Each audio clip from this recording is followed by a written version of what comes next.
Started. We'd like to start today's meeting with a pule being offered by Commissioner Kalekini.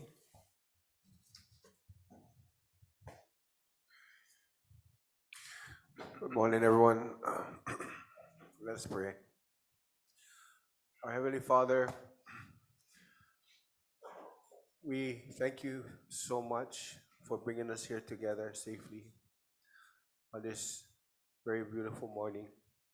Second day, the Hawaiian Homes Commission meeting for November. And for this time of year, we have so much to be thankful and grateful for. For us to be discussing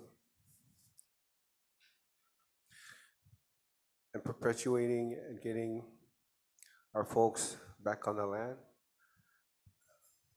looking out for the legacy of our Prince Kuhio. We ask that your presence be with us.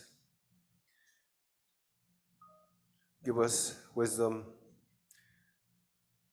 knowledge to have our discussions. We ask that at the end of the day, you look out for all of us as we safely go back home to our respective dwellings. And we ask this in the name of Jesus Christ. Amen. Amen. Thank you, Commissioner Kalekini. The meeting of the Hawaiian Homes Commission is called to order. The meeting is being held live and in person at the Halepunui DHHL Kapolei office located at 91-5420 Kapolei Parkway, Oahu, and virtually via Zoom. I'm Kali Watson, Chairman of the Hawaiian Homes Commission, and today's date is Tuesday, November 21st, 2023. The time is 9:35. Could you please call the roll? Commissioner Wool. Here. Commissioner Freitas. Here. Commissioner Helm. Here. Commissioner Kalekini. Aye. Commissioner Kaniapua. Aye. Commissioner Markfield. Commissioner Navajo. Here. Commissioner Nevis. Aye. And Chair Watson. Here. 9 members present. We have a quorum. Thank you. The commission will recess again at noon for a quick lunch, and then recess again at 2 p.m. for our contested case hearings. Let's see, the public testimony on agendized items. You can either testify now or you can testify when the agendized item is presented. First person up, Patty Tankayo and Keola Mai Kalani Dean.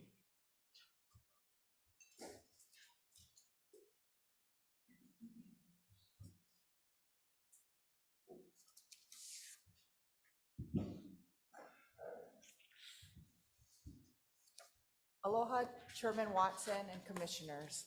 Hello. My name is Patty Tankayo Barbie, and today I'm here to address some of the misinformation and accusations shared yesterday and to introduce an important initiative for our Native Hawaiian community. When Kali Watson became chair, I stepped into his former role as CEO of the nonprofit Hawaiian Community Development Board. In this capacity, I met Keola Dean, CEO of Lunalilo Trust.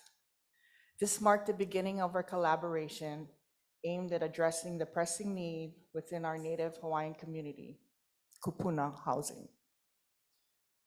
Being raised on a homestead lands, myself in Ho'olehua and Keola in Nanakuli, has given us a deep understanding of the challenges and aspirations of our people.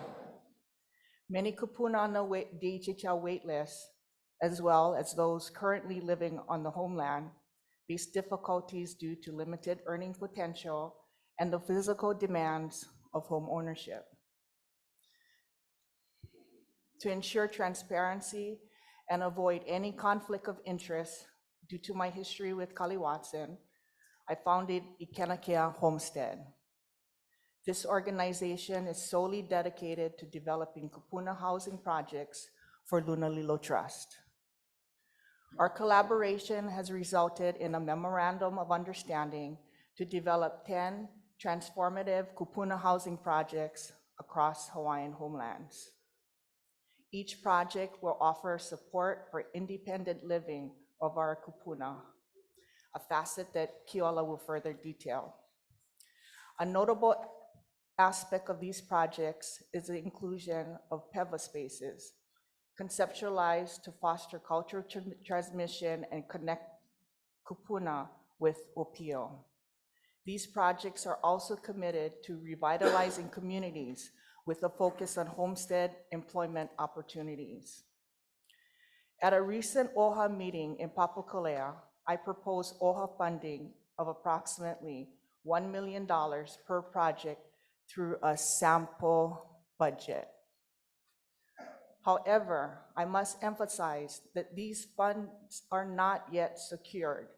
We will need to compete for federal and state tax credit allocations. We will need to compete for rental housing trust funds. We will need to propose the use of DHHL funds to you, the Commission.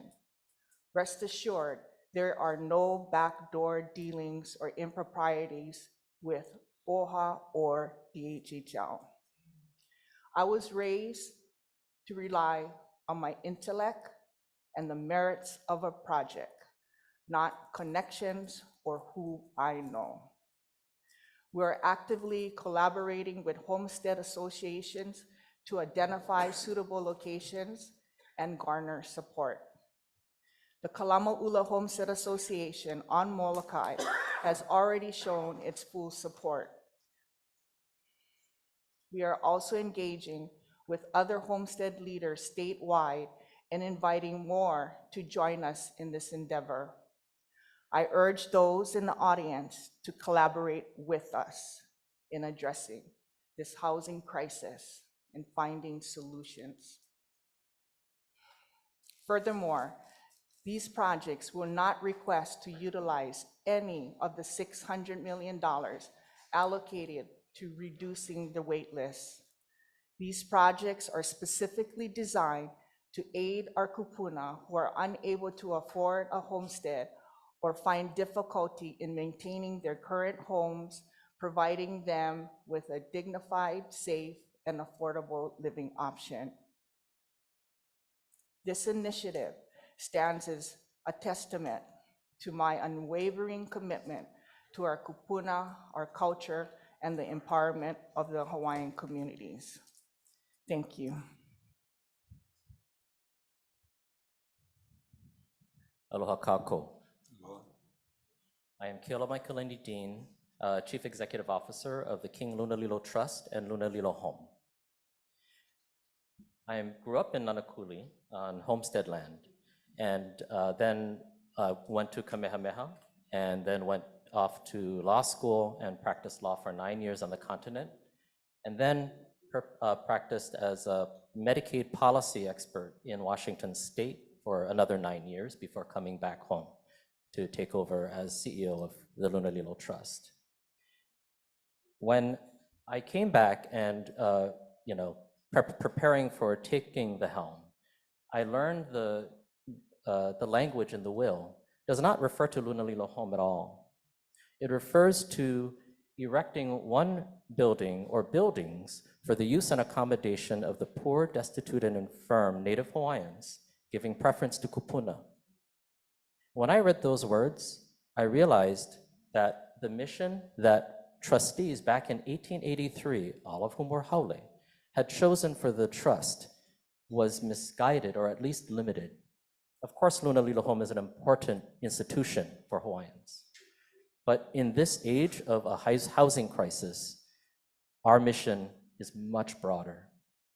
And so when I met with Patty in February, and it happened to be just around the time when Chair Watson was coming to the commission, we actually met on a different project, the providing meals out in Ma'ili at no cost to kupuna.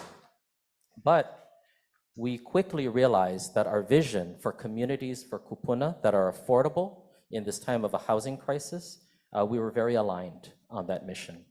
And so that's what this project is about.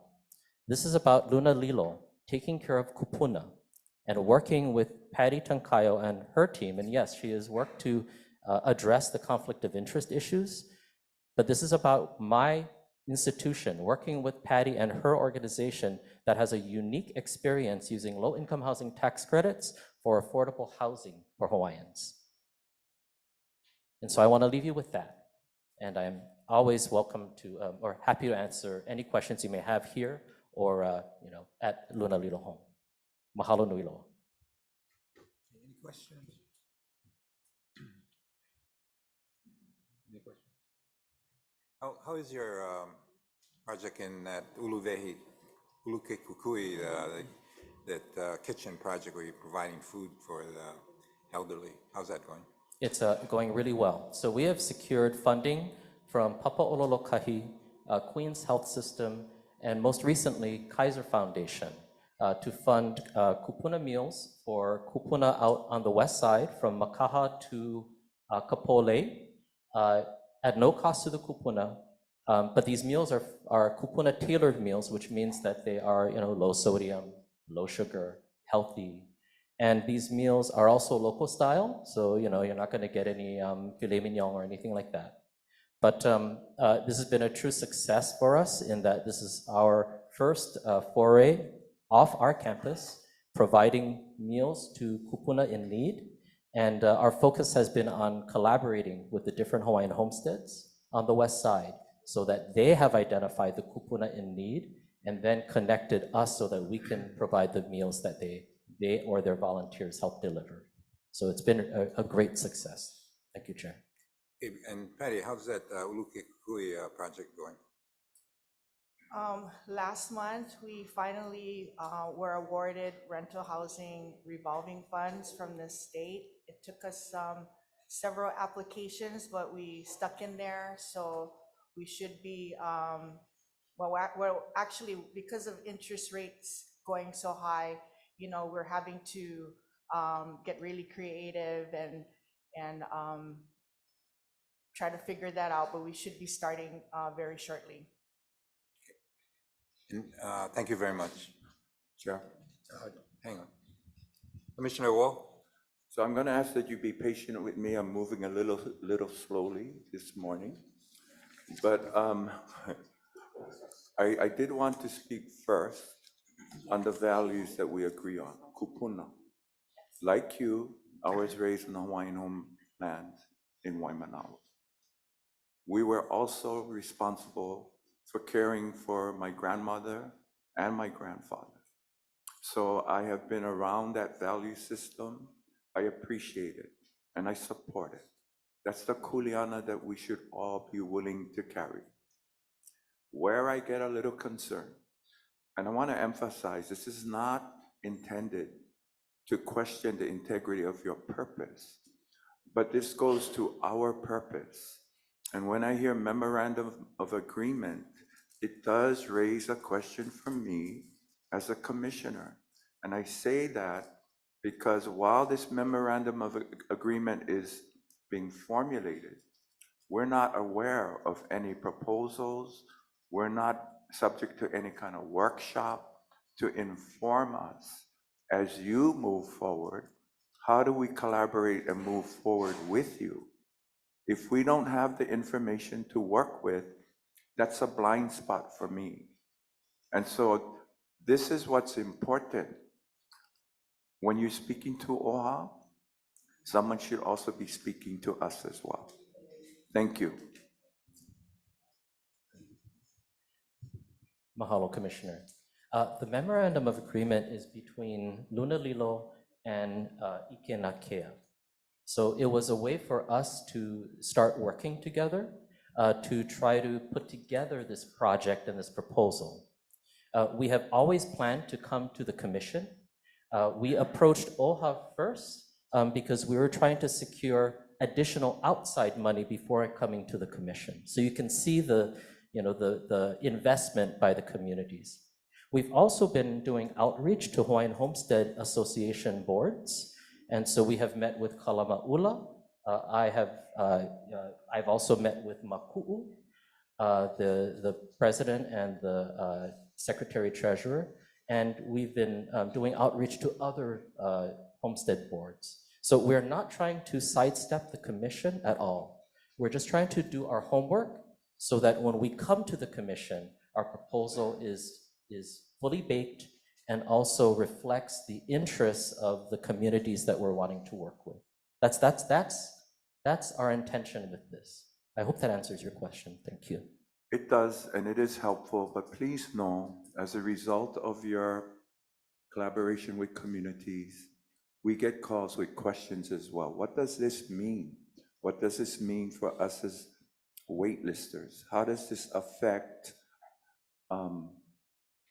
us being granted a lease one day? These are the questions we feel. And so while your efforts are well intended, there's another piece to this that comes home to roost with us. So I am asking, as we learn together, that we figure out better pathways to inform one another. Thank you. Any other questions? None. Thank you very much. Well, Chairman, I would like to request then in response to address the commission to go over our program more in detail At next another- month. Yes. Okay, that'd be fine. Okay. Thank you. Thank you. Thank you for coming. Okay, let's see. We have some more testifiers. Abner Nakihe on Zoom.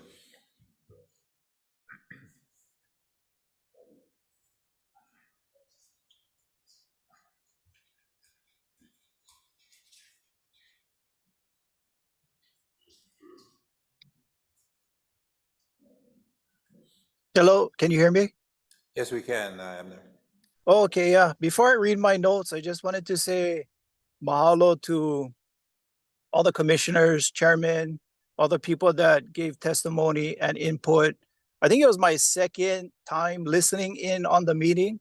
I really appreciate all the work that you guys do. Aloha mai kako e Hawaiian Homes Commissioners.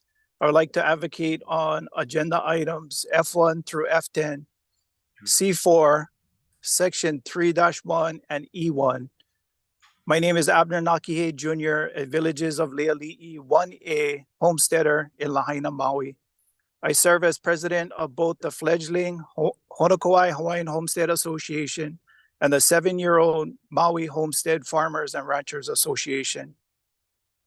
Concerning F1 through F10, the sheer number of DHHL Land Management Division agenda items reflects the continuing overemphasis by LMD, the department, and the commission to permit Hawaiian Homes Commission Act trust lands to non-Hawaiian, non-beneficiary entities.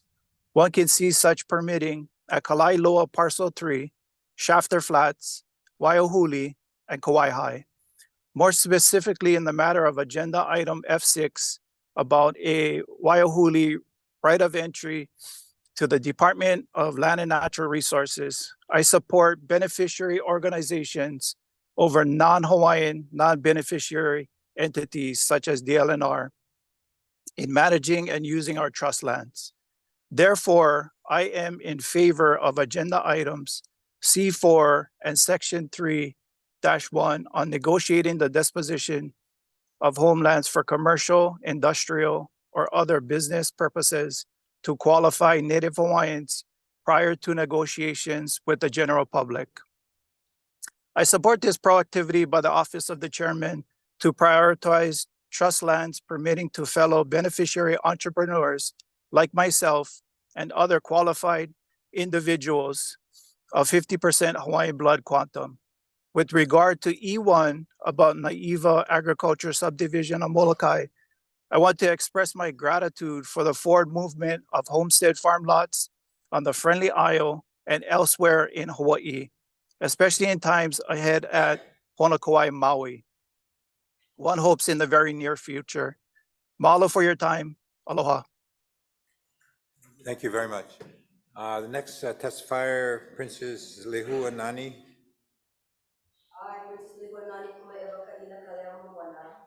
Thank you so much. I'm testifying on day 15 concerning my wait list. Actually, it was only to prepare Maui. I was not ready at all because when I come up, I wanted, at least if somebody can, put up the maps for Kahikinui. I'm not Kahikinui, and I want to share a little bit about that when my turn comes for J15. Thank you. Mahalo. God Thank you. bless. Aloha. Okay, let's just go to the next. Okay, on the agenda items, we're going to start off with D5, approval of the MOA Kauai Federal Credit Union. This one we had the workshop yesterday. Good morning, Commission, Commissioners, Morning. and all beneficiaries in attendance this morning. For the record, my name is Juan Garcia. I am the Homestead Services Division Administrator. And before you, we have D5, which is to approve a new memorandum of agreement between the Department of Hawaiian Homelands and Kauai Federal Credit Union for the purposes of guaranteeing interim construction loans. And number 2, delegate to the chairman authority to execute the MOA upon the completion of the revisions. Again, there was a workshop for you yesterday, but if we have any questions, Dean Oshiro, who is the loan services manager, and myself can attempt to answer any questions that you may have. Mahalo. Any questions? If no questions, would entertain a motion to have this D5 approved. It is. Okay, it's been moved in second regarding D5. All those in favor say aye. Aye. Those opposed, motion carried. Thank you very much.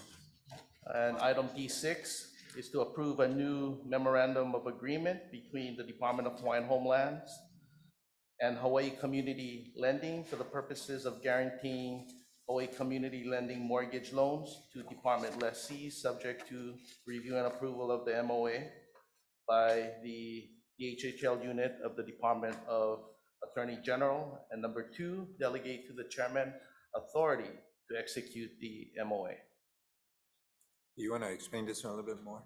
Yes, thank you, Chair. Dean Oshiro, Loan Services Branch Manager. Commissioners, if you recall, we did a workshop a couple months ago regarding Hawaii Community Lending. There was an MOA, the memorandum, for them to guarantee, for us to guarantee their construction loans.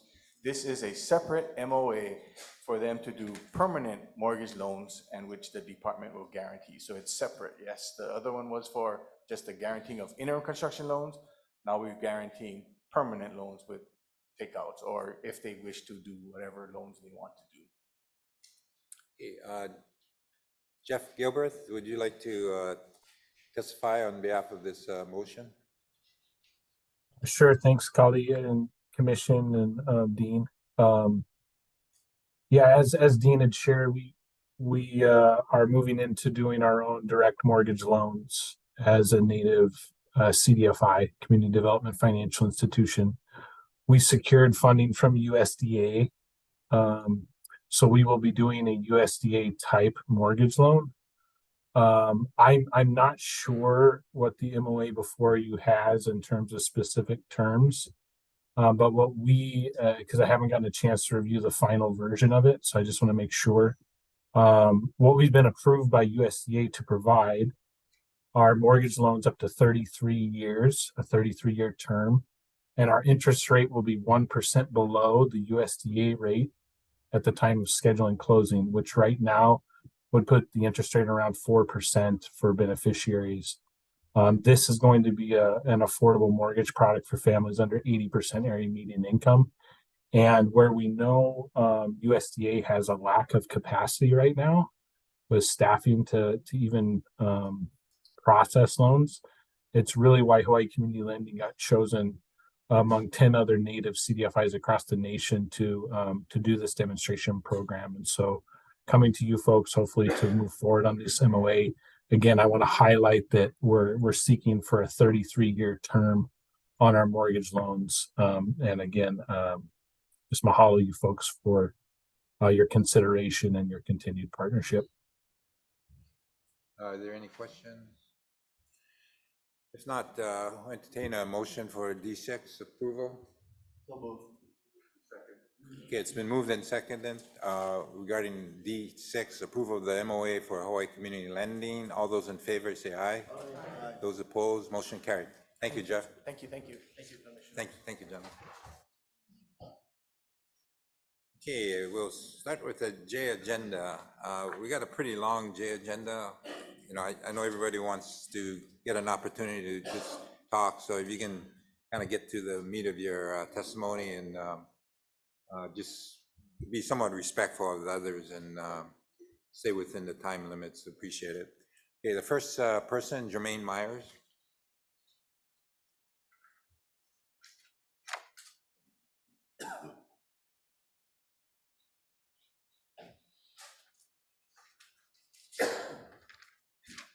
Mahalo, Commissioners.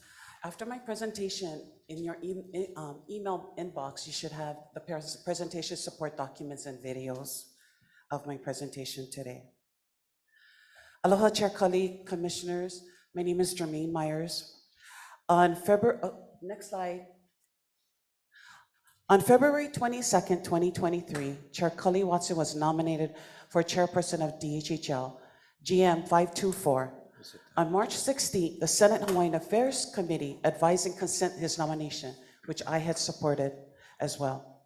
On March 24th, Kali Watson was confirmed by the Senate for chairperson of DHHL. At March 16th Hawaiian Affairs hearing, Senator Les Ihara stated the following to Kali Watson: "In business, there is reciprocity. We're mutual and we reciprocate and so forth. In government, we don't do that. There is the ethics code and there's no favoritism. I know it's hard, we're human beings and so forth, but I want to get a sense that you know the line and that you don't bring your favorite, because you do have a favorite, which is your board, HCDB, that you leave it there and you don't bring it into the department.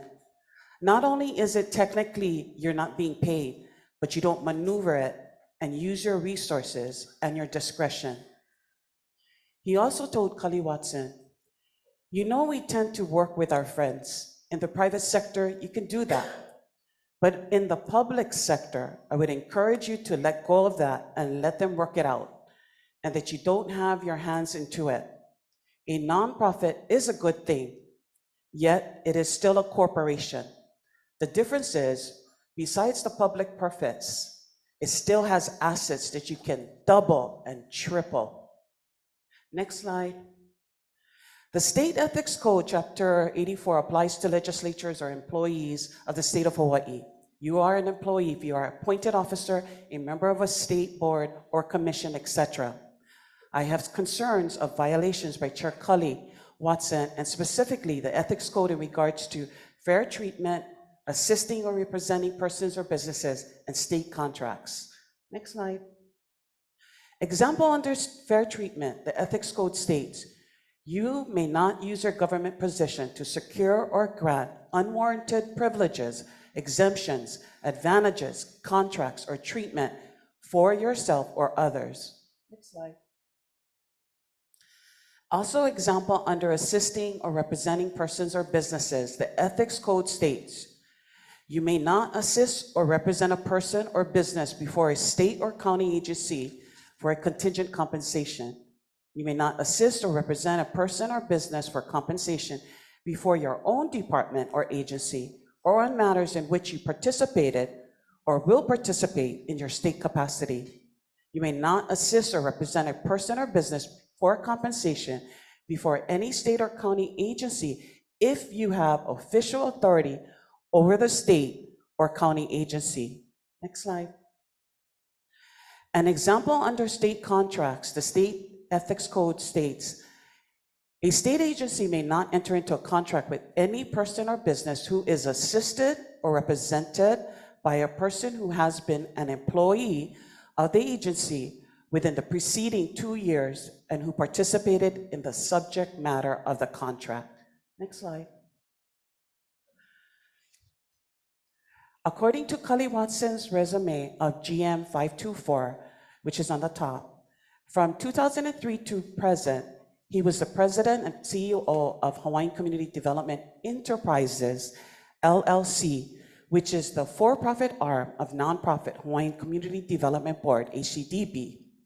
After Kali was confirmed by the Senate in March, he filed his financial disclosure on May 2nd with the Ethics Commission.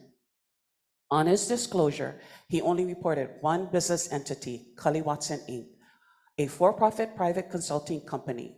However, according to the DCCA public records and confirmed by the DCCA staff that I called, Cully Watson was the sole owner of Hawaiian Community Development Enterprises, LLC, from September 6, 2007 through November 7, 2023, 2 weeks ago. In other words, Cully Watson continued to be the owner of the for-profit arm of the nonprofit HCDB after he became chairman of DHHL. According to DCCA, only as of November 8, 2023, the owners became Patty Tancayo and Alicia Roque. Next slide. The top left is Cully Watson's ethics disclosure filed on May 2nd, 2023. The bottom left is DCCA report dated November 9th showing Cully Watson, the owner of Hawaiian Community Development Enterprises, LLC. I have reports dated every week from September 28, October, and November. The bottom right is DCCA report dated November 10, 2023, showing Alicia Roque and Patty Tancayo, the owners of the enterprise, dated as of November 8, 2023. The ledger of the DCCA record shows the change in ownership effective November 8, 2023. Next slide. According to Patty Tancayo, she's currently working on building 10 affordable rental housing projects for kupuna statewide on DHHL lands, as she shared earlier. According to Tancayo, Cully Watson is assisting her with the acquisition of numerous parcels of DHHL land statewide for HCDB and Ikenakea. Cully Watson will secure DHHL's Nahasda funds for construction expenses and rental subsidies. This project was shared as follows. Number 1, on April 4th in Pacific Business News. Number 2, on April 5th in Molokai Dispatch with comments from Chair Cully Watson. Number 3, on September 28th in person at OHA's BOT Papakolea community meeting. The video of the meeting, which includes Tancayo's presentation, which I'm sending to you, is posted on YouTube. Number 4, between October and November last week, Tancayo met with OHA trustees to further discuss the projects, including a parcel of DHHL land on Kauai. It's on their agendas. Next slide. During Tancayo's September 28 presentation to OHA trustees, which is on there, she stated the following, and it's verbatim, and the timestamp on the video shows, it's on the slide. I actually stepped down from HCDB last month so I could specifically pursue this project because there's a lot of perceived conflict of interest of my long-standing work relationship with Cully Watson at HCDB. I want to make it clear this project is my project. Currently, I'm representing and I'm a general partner of Ikenakea Development LLC. On a sidebar note, according to DCCA records, Ikenakea Development LLC is owned by, number 1, a nonprofit, HCDB, and number 2, a for-profit, Three Leaves Holding Incorporated. So she stepped down from HCDB, but Ikenakea owns HCDB owns Ikenakea. Also during the presentation, Tancayo made the following statements to OHA trustees. For Nahasda, I'm going back to Cully. I'm going back to Cully to ask him for $3 million per project. With your commitment and with Cully's commitment, I can apply for financing in February 2024. I can get it financed with your participation. And that's because of the leveraging of what we're bringing in. Plus, we can also get rental vouchers from DHHL. This is a sample of how the Nahasda rental subsidies would work. Sidebar, Patty's proposal shows each unit can be rented for $1,475 per month. The project ojner can anticipate gross profits of $1,475 times 500 units, the 10 projects combined, anticipated 500 units, totaling $737,500 per month gross profit, or $8,850,000 per year gross profit. My concern is that according to Tancayo, Luna Lilo Trust will be project owner. Reportedly, Luna Lilo left an estate even larger than the one left by Princess Bernice Pawaihi Bishop, founder of Kamehameha Schools. However, the outcome of her estate has had a different ending. Today, the Lunalilo estate has limited assets other than Lunalilo home in Hawaii Kai and the land under it. And the trust must constantly raise funds to maintain the operations of the home. The perpetual trust is under the administration of 3 trustees appointed by the justices of the Hawaii Supreme Court. Next slide.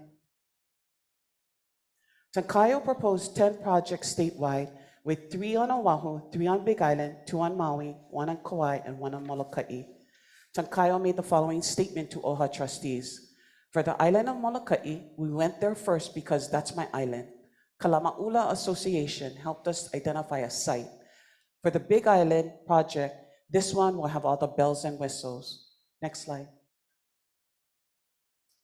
Regarding the Oahu project on a parcel in Waianae below Waianae Comprehensive, Tankayo stated, Kali wants to do a student housing, so we cut that out of our conceptual plan, and we're just working with the balance. Because we have a small area to work with, we're looking at 5 stories going up, probably similar to how Mo'iliili. Commissioners, please note that this parcel of land in Waianae was approved by commissioners in December 2022 as a ROE to Waianae Valley Hawaiian Homestead Association for a solar project and crematory. Yet, that Loni architect plans that was shown by Tankayo were completed the same month and year, December 2022. Tankayo also made the following statements to OHA trustees. Because the projects are on DHHL lands, we are going to have a priority list. First, we will take people off of the wait list, then the beneficiaries at large, then the wider Native Hawaiian community, and then the general public. We are targeting Hawaiian homelands because the land is free. Next slide. 43 acres for industrial commercial mixed-use purposes at Kalaeloa, Oahu. According to Patty Tankayo, Kali Watson is assisting her with the acquisition of 43 acres of DHHL lands in Kalaeloa for an industrial park, which has the exact same tax map key as Monday's Agenda F1. This project was shared as follows. Number 1, on August 17, 2021, over 2 years ago, Kali Watson, as president and CEO of HCDB, proposed this project on the exact same DHHL parcel of land during the Hawaiian Homes Commission meeting. The video, which I'm sending to you in your email as well, you'll see that 401 people viewed the meeting on YouTube. Number 2, on July 22nd, 2023, HCDB sponsored a meeting for the same project and parcel. I went to that meeting, except it no longer includes the Bana Grass renewable energy. The next slide.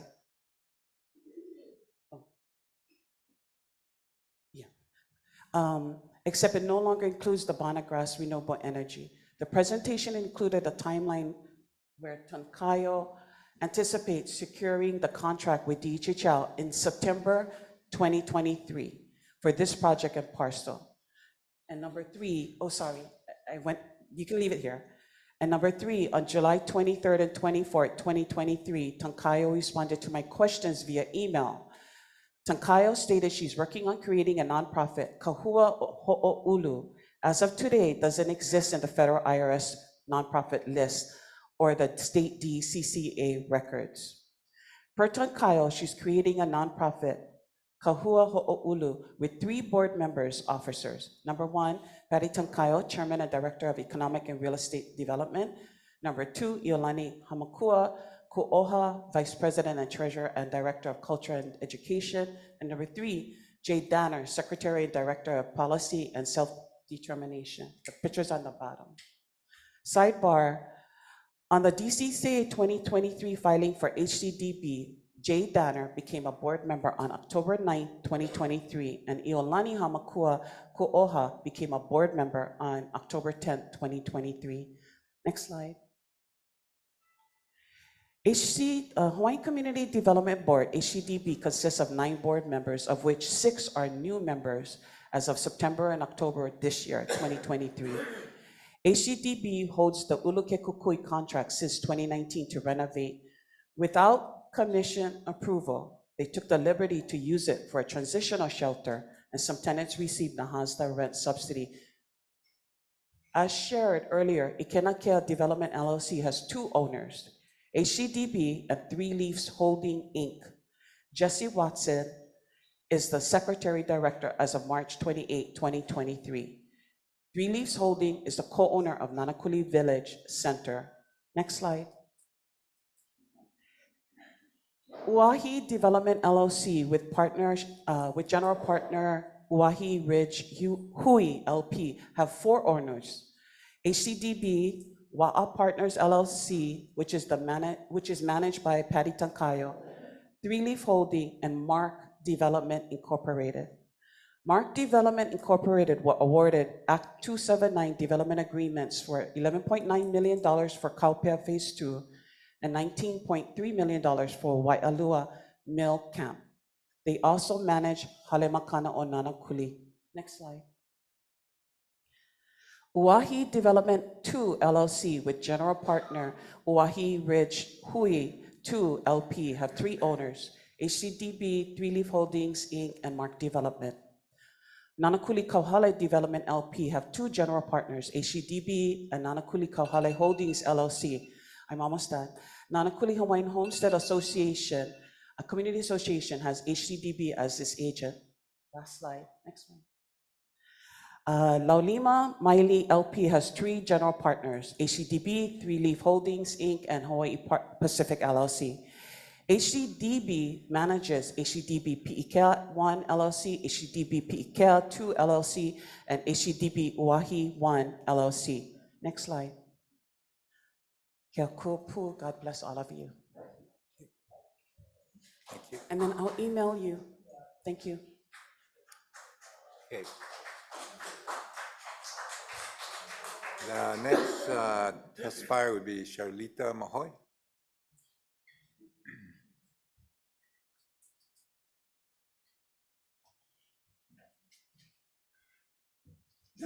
Aloha kakahiaka, all of you. Thank you for giving me this opportunity to come and share with you the excitement of good things happening in the Nanakuli homestead. I'd like to take 3 minutes and 46 seconds of your time and ask you to join me on the night of December 10th, 2022.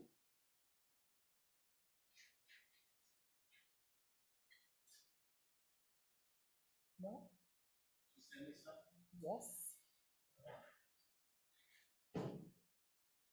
So on YouTube, there is a video called Nanakuli Christmas on the Avenue. It's a full 3 minutes and 46 seconds, and it'll take you on a journey from high up above, from Mauka to Makai, of that event on December 9th.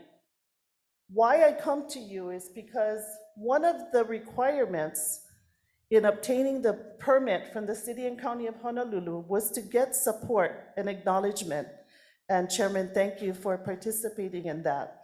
I also want to thank Patty Taruya and Jermaine Myers, who are members of the Nanakuli Ma'ili Neighborhood Board, and we were required to get commitment from them as well.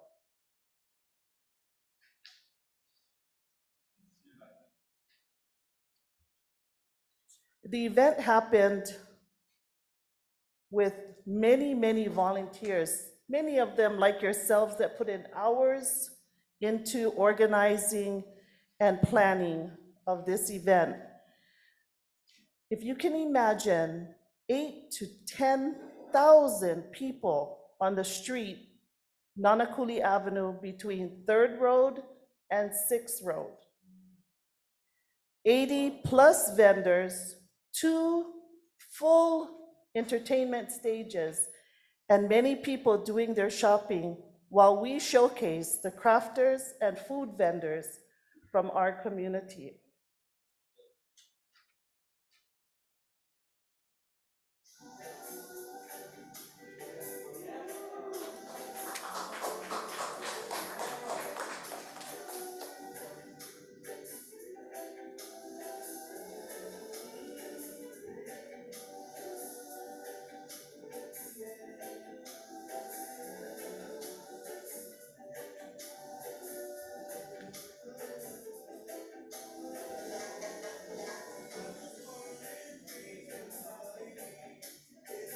small town on the west side, where the sun goes to fall asleep, and where the people share everything and their love.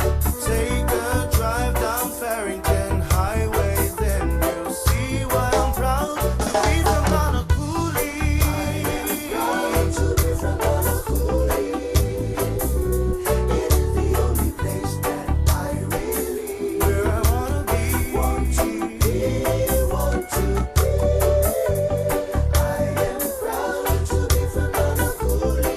I'm so proud. I know that you will find this beautiful place. This beautiful place.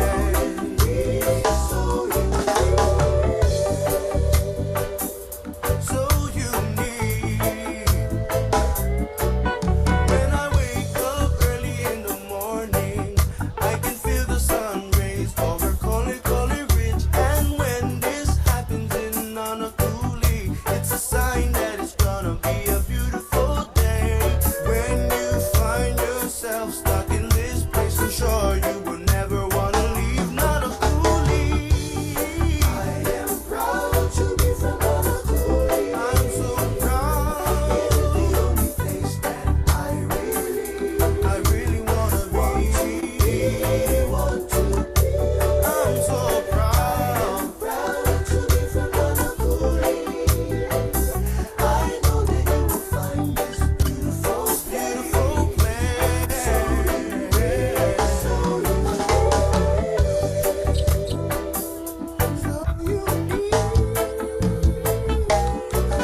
I was born and raised in Hawaii, in a really small town on the west side, where the sun goes to fall asleep, and where the people share Aloha. their love. Take a drive down Farrington Highway, then you'll see why I'm proud to be from Nanakuli. As far as the Waimanalo.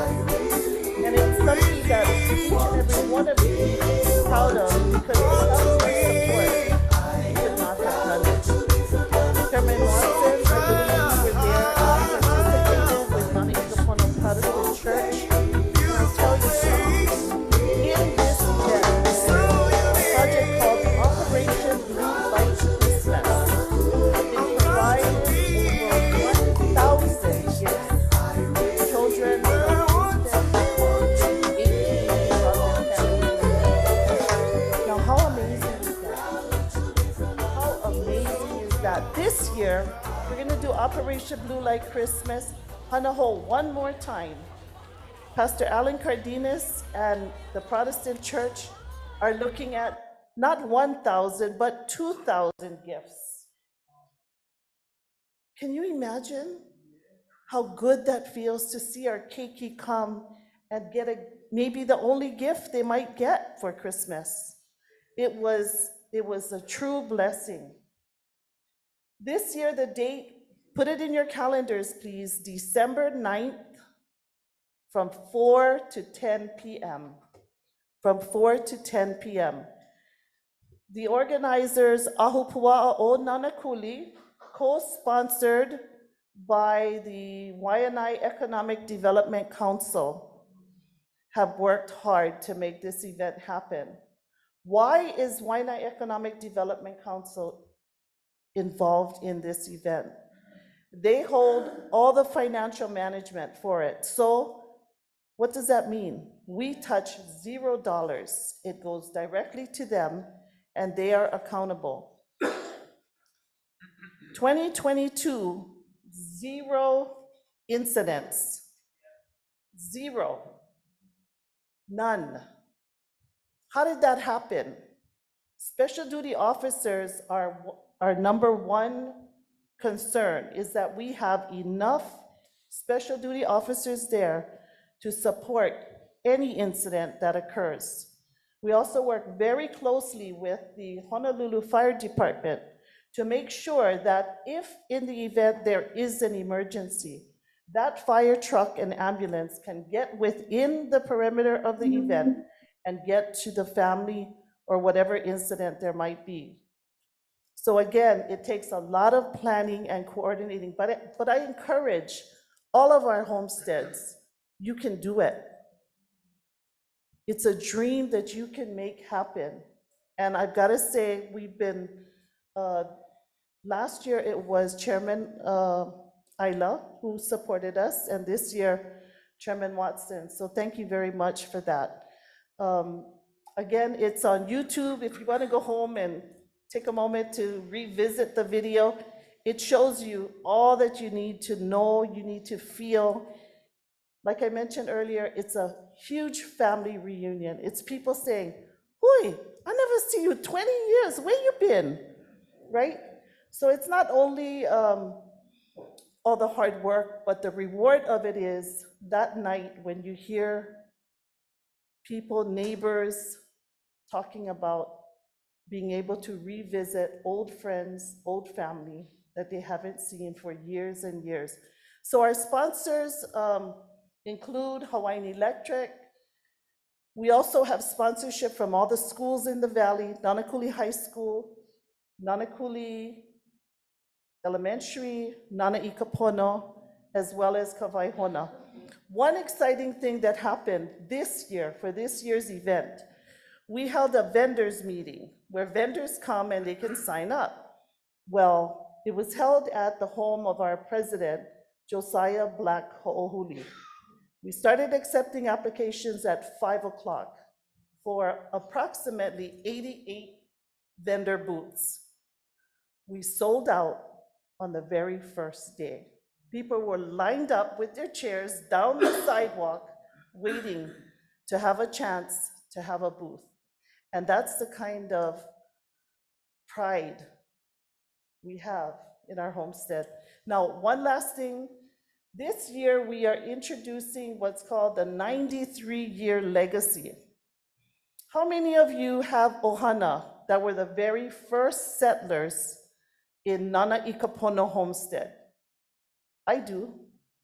My tutu, the Lincoln family, and my grandma, Lucy Naone, they went out to Nanakuli and selected their property, which is still there today. And so we'll honor the 93-year legacy. And we've identified, with the help of the department, approximately 200 that came out to Nanakuli in the early 1930s and selected their piece of land. So we'll be honoring them this year.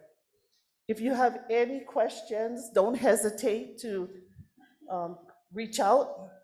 If you have extra dollars in your coffers and you want to sponsor, please. We are still accepting sponsors. And I've got to share one thing. Sponsors, so important. They're the reason why things can happen and we can pay the bills. But we did get a sponsor, one of our neighbors, who donated $3,000 to the event out of their own pocket. And we welcome all of our neighbors. We welcome each of you. If you'd like to contribute to the event, please don't hesitate to get a hold of us. Thank you. Any questions? Any comments? Well, I want to congratulate you for the past event, and the video really tells it all. To look forward to the success of the future event. Is that December 9th rather than December 10th? Because you originally said December 10th. December 10th was last year. Right. And this year, December 9th. For Saturday. Yeah, I'm sorry. And what's the time? From 4 to 10 p.m. And I'll tell you, in order to get past the city, each resident that lives on Nanakuli Avenue, as well as 3rd, 4th, 5th, and 6th Road, they must sign a letter of support because they will not have access coming in or going out. And that's the kind of support we have. Thank you. Thanks, Chair. Commissioner Wolf? Yes, could I call you back, please? Kalamai, can I get your name again? Charlita Mahoy. Okay, so I want to thank you for that 3-minute, 46-second visual journey that shows what a celebration looks like and should become. I want to say it's one thing to hear it in words. It's very different to see it on the screen. So thank you so much for joining our communities in this way, because the benefits go well beyond the actual event. You know, it has long-standing benefits. So thank you for that. You're very welcome. Chair. Mahalo, Charlita. It's so impressive and so awesome to see 10,000 Native Hawaiians come out from all over the island of Oahu and reunite. And you know, that's what's missing. And if we can do that in every pua'a, that would be awesome. But anyway, congratulations for the work you've done in your group. Mahalo. Thank you. Thank you, you so Shirley. much. Okay, our next testifier, Pastor Alan Cardenas.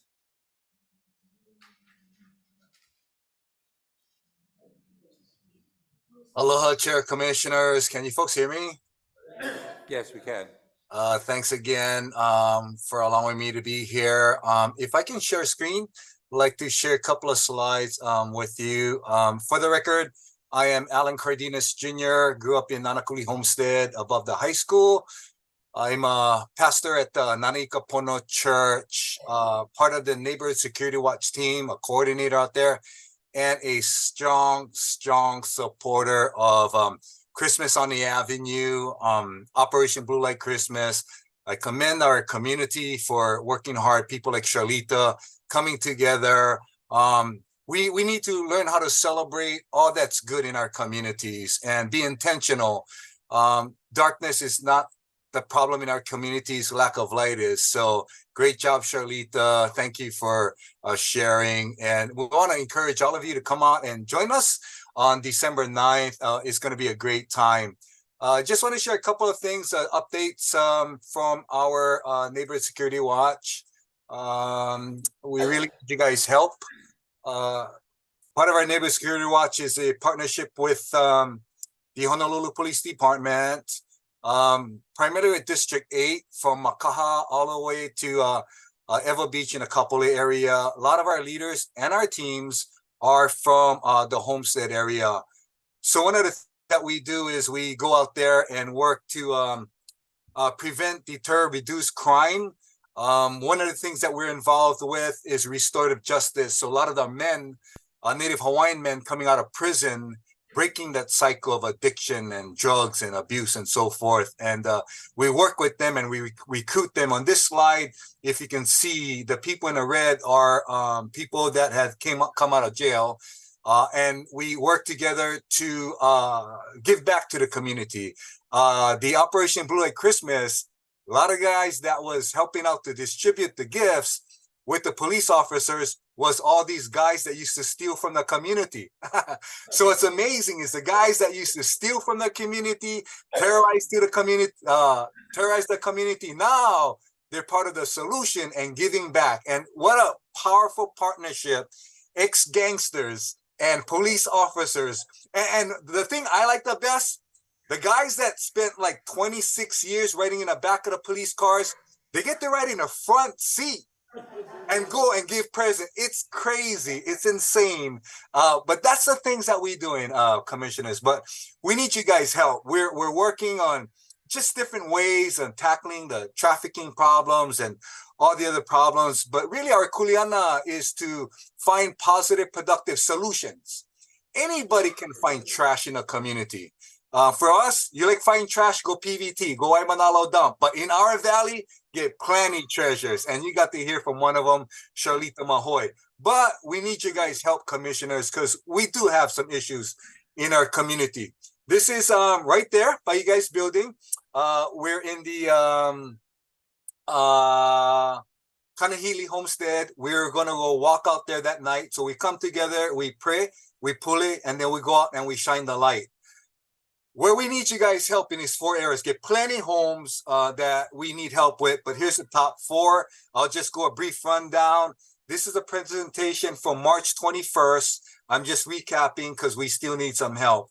In the Nani Ahi Place, this is a house that was burnt down a couple years ago. You see a water bottle here? The rats in from this house is the size of this water bottle. And the rats are terrorizing our neighbors. And we need help cleaning up this house right here. So the problem is the house has been burnt out, destroyed. The yard is unkept. The neighbors are reporting increase of rats in their homes.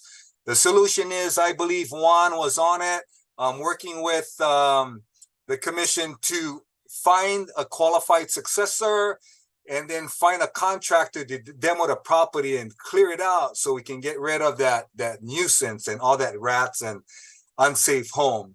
The next one is next to our church on Pua Avenue, 89217. The property looks like a dump. People living on a property. There's no water and electricity on there.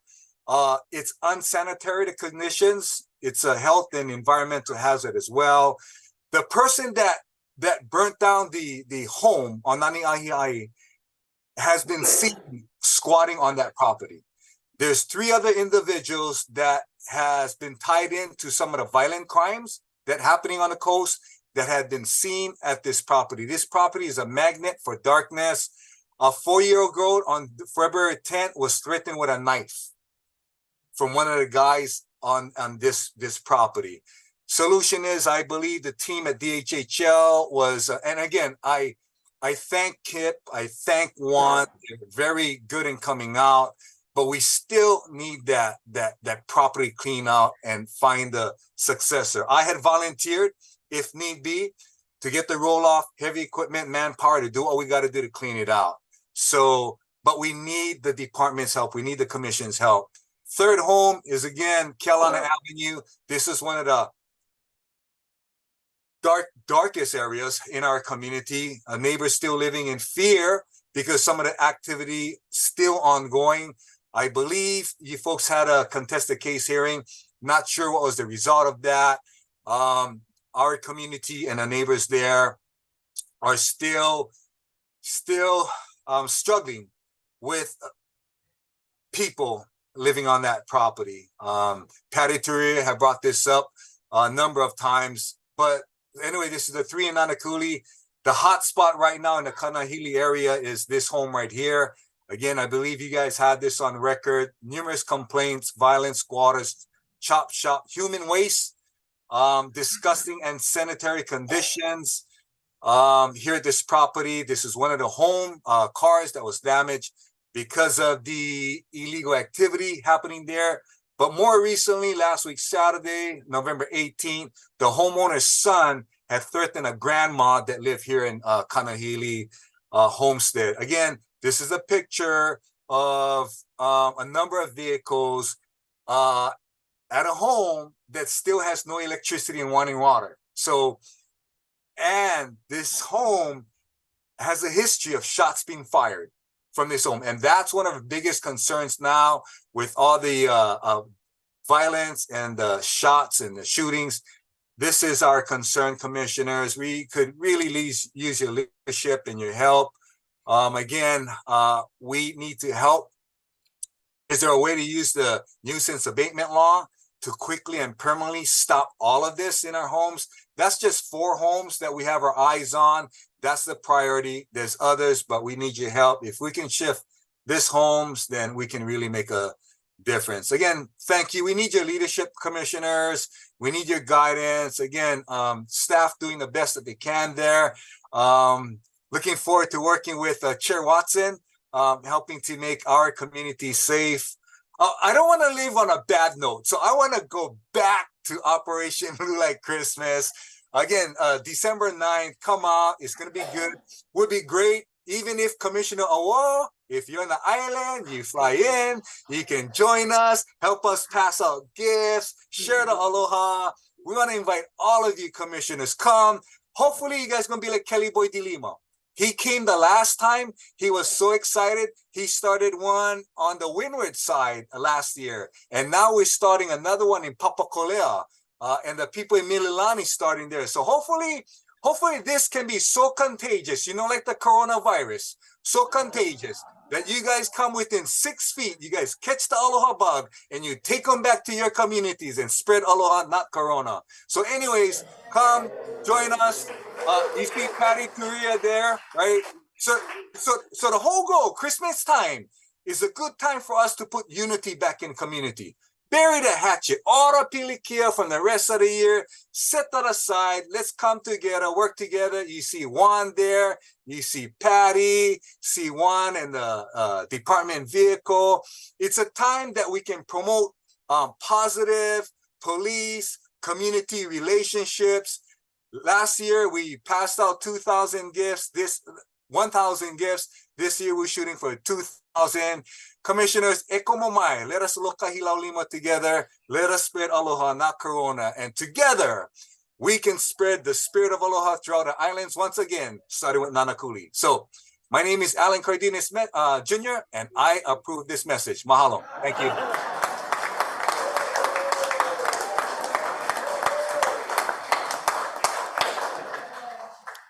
Thank you, Pastor Cardenas. We appreciate your comments. We'll take a look at those 4 homes. The land management as well as our enforcement branch are going to take a closer look at those. Thank you. The next. Chair, real quick. Pastor Allen, mahalo for your mana'o today. I do want to say, in reference to help, this is why some of us continue to support the compliance and enforcement bill. Our beneficiaries are absolutely entitled to quality of life, unimpeded by criminal behavior that threatens their existence and their ability to live in ways that nurtures rather than causes harm. So thank you for your mana'o today. Aloha. Mahalo, Commissioner. Love you guys. Malama pono. Okay. The next person to testify, Kapua Kilikoa.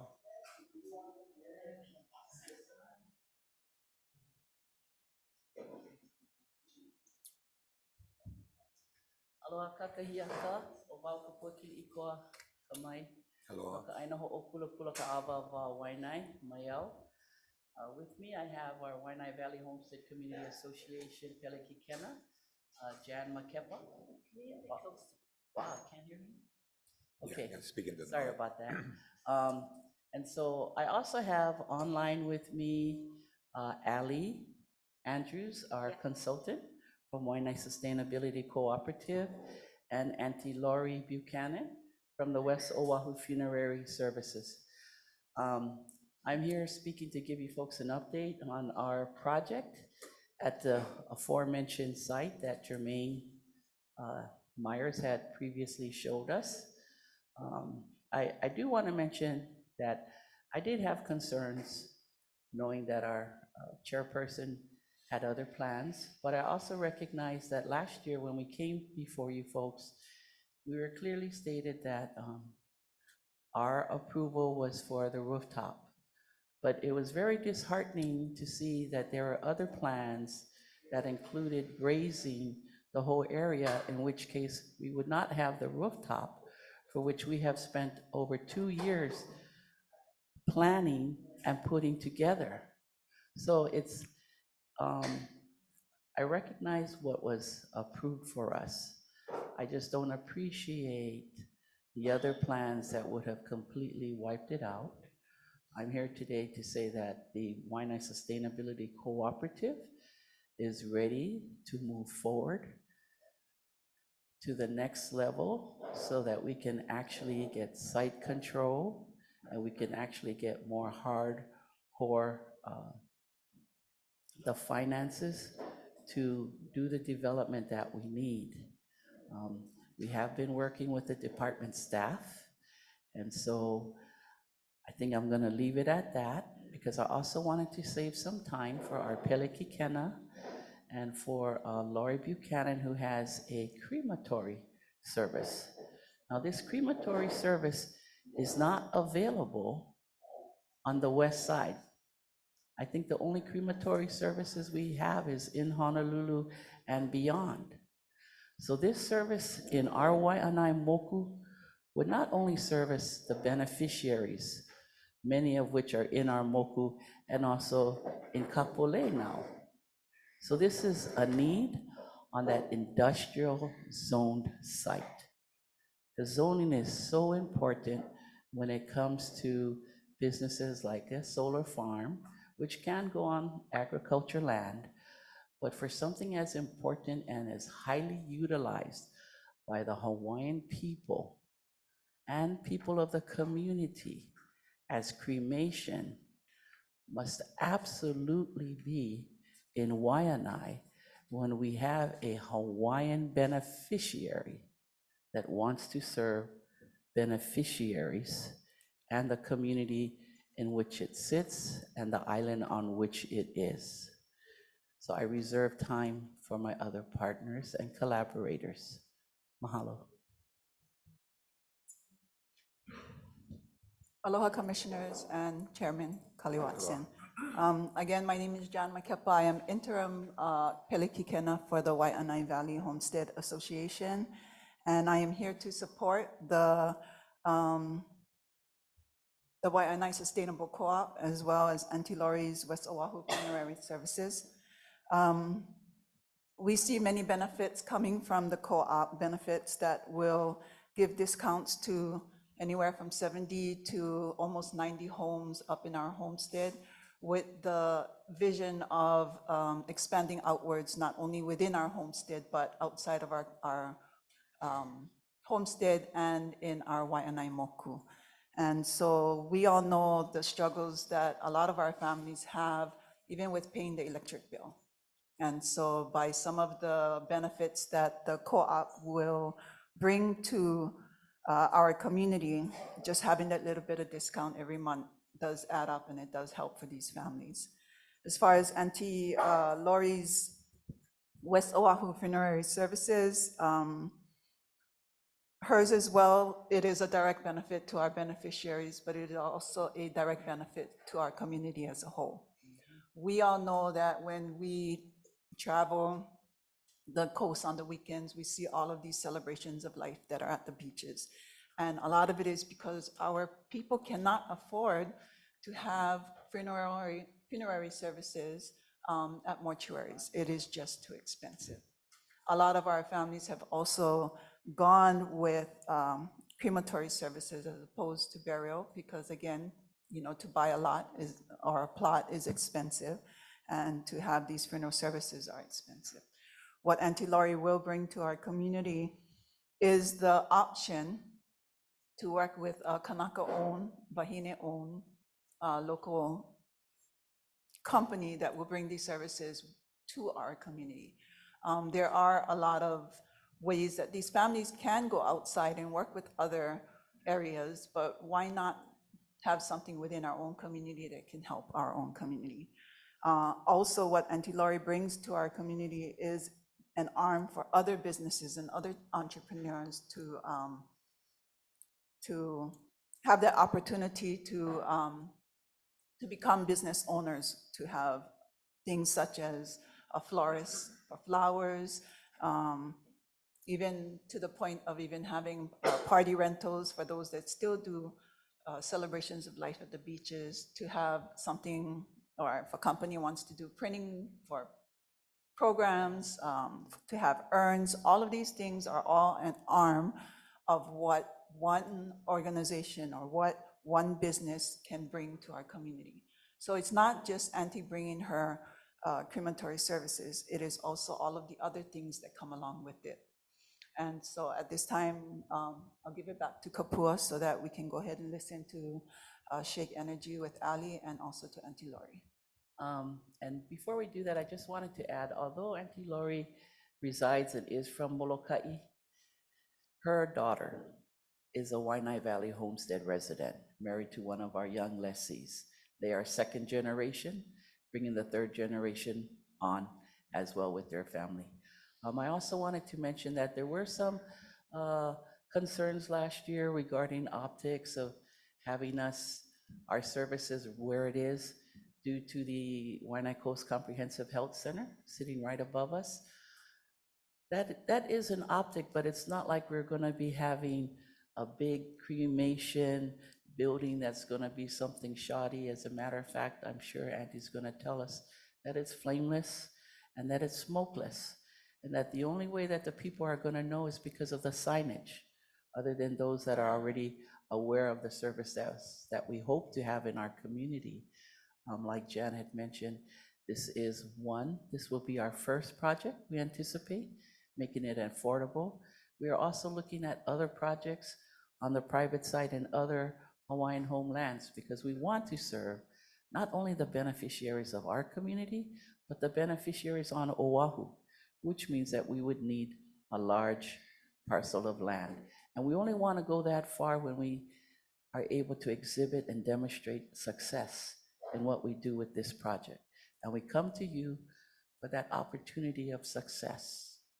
And so I think we'll just go straight to Auntie Lori if she's available. And if we have any questions, Allie Andrews from the co-op, from the Shake Energy, our consultant, will help me if I'm not able to answer. Mahalo. Aloha, Kapua and Jen, thank you for those kind words. Aloha, Honorable Hawaiian Homes Commission members, Honorable Chair Watson. I'm sorry I couldn't be there, but we live on Molokai and we only have one airline. And there's no way in and out of Molokai, unfortunately, this week or next week. But I support everything that Jan and Kapua testified to. I do realize this is a J agenda and time is limited and very constrained. So I would stand by for any questions, but they did a very good job at explaining our intent and support to the community. And so if any commission members have any questions, I'm here to answer them. But thank you so very much. And we are a project of the Waianae Homestead Association, along with the Sustainable Co-op. And so they do take the lead in this, and I thank you all very much. And I'll leave time for Ellie. Mahalo. Mahalo. Any questions? Comment. Commissioner Wall? Okay, aloha and welcome, and thank you for the update. I will admit, crematoriums, that's not my favorite subject, but death is a part of life, and we do have to deal with death in ways that are healthy. It's one of those things you can kick the can down the road, but eventually it's upon us. And so we have to plan for it in ways that make sense, in ways that are healthy. And I think this conversation is a healthy one to have. So one of the things that I want to ask against, Kapua, I think you mentioned it was smokeless. And I think Laurie spoke to that last year. But for the benefit of the commissioners that are assembled here today, can you tell us what that means? Because I know that's a concern for some. When smoke is being emitted from a crematorium, that's an issue. So can you walk us through what this technology means today?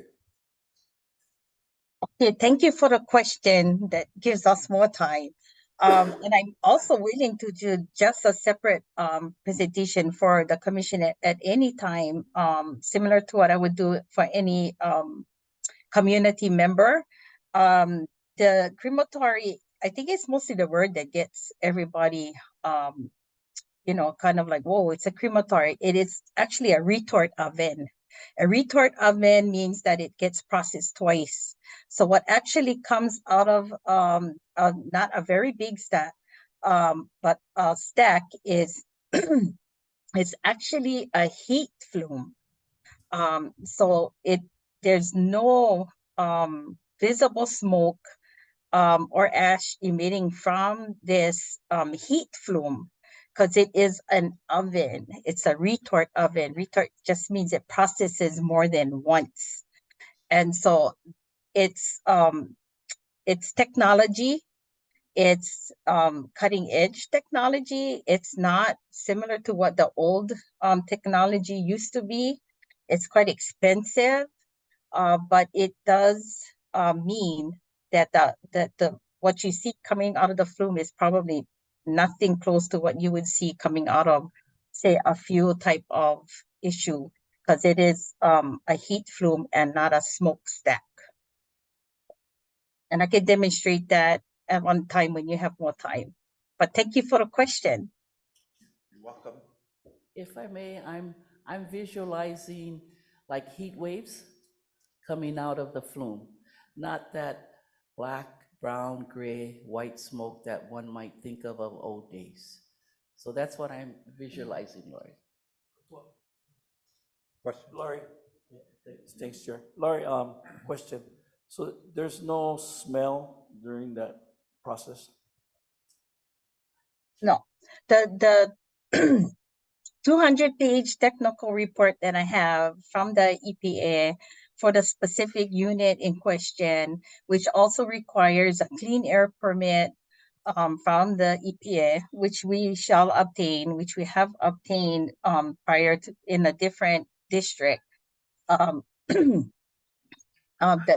so it doesn't have a smell.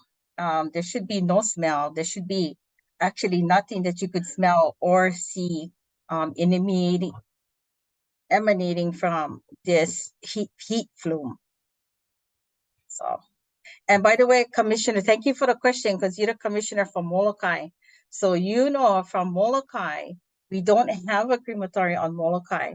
So all the beneficiaries on Molokai, they have to be cremated, pay a very high cost due to the need to be shipped off. And so this would also benefit those beneficiaries that pass away on the island of Oahu, and cut the cost in half for them to be have that service provided instead of having to charter a flight to get that additional service. So I see it as a win-win for Molokai also. And just to mention that my family started the mortuary business, I was researching in 1955. So 1955 was the first time that we obtained a permit from the Department of Health to do the type of work that we have been doing for almost 60 years. So thank you very much for the question. Thank you, Laurie. Laurie, on the, I heard a comment about ancillary services besides the processing of people that have passed away. Could you give us some dimensions on the facility that you're talking about? Oh, that was in an email, I think to Kahana Albino as well. It's actually very small. And we would fit it into one of the 3 existing structures on the site.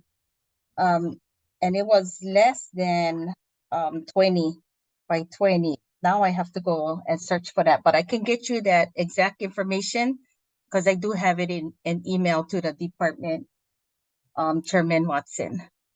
Well, you mentioned installing it in an existing structure. Are you talking about the warehouse that just has a roof? Correct. I see. And are you planning on expanding to provide other, like I don't know, other services besides just the processing? I would love to. It would be up to the Waianae Valley Homestead Association, because if we're a project of the association, we would have to have clearance from them on how they would want, and if they want to expand services. We are a full service mortuary. We are licensed to do embalming as well, and that could also be added to the crematory type of services. And then alluding to what Kapua was saying and Jan was saying, there's a whole slew of accessory services that people in the community could do in support of those type of funeral mortuary services. We had someone on the meeting that said their family used to do headstones and memorial tributes. And I welcome that type of interest in providing those services for the community. Everything, there's so much you can do from products. And I think that is a perfect place to have it there because of the zoning. So, So thank you. the plans that you guys have prepared, does it show that expandability to provide these additional services, or is that something you folks are considering? I would put that back to Anake Kapoor, but initially that was the plan. In 2021, the department was first approached individually by myself before I knew that the co-op was interested also in the same partnership, the same parcel. And then we decided to partner because it seemed to fit. It was there that all of these services could be provided for on that entire parcel. That would also give the Waianae Homestead Association the ability to expand the type of projects that they could cover for the homestead that would benefit not only Waianae but the whole west side, I think. But that is a Kapua question. I see. You know, there was talk in your proposal that was submitted a while back regarding a PV project also being built on site. Do you know what size area that you guys would need to cover in order to make it work? You're referring back to the PV. cooperative now? Yeah. Okay, yes. So we're actually going to utilize 2 of the 3 existing structures.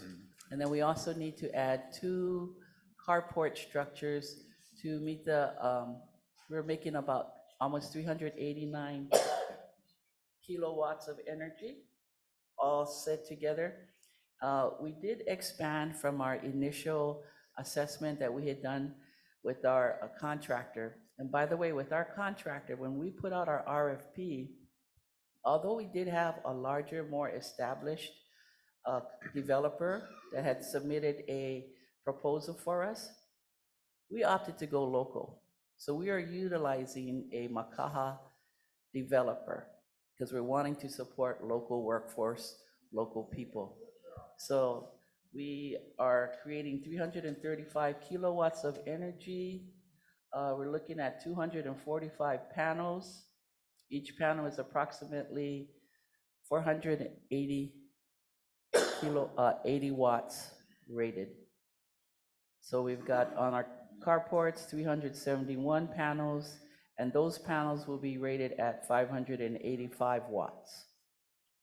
So altogether, I think we've got 6, 11, 7, approximately 617 watts of power. Panels.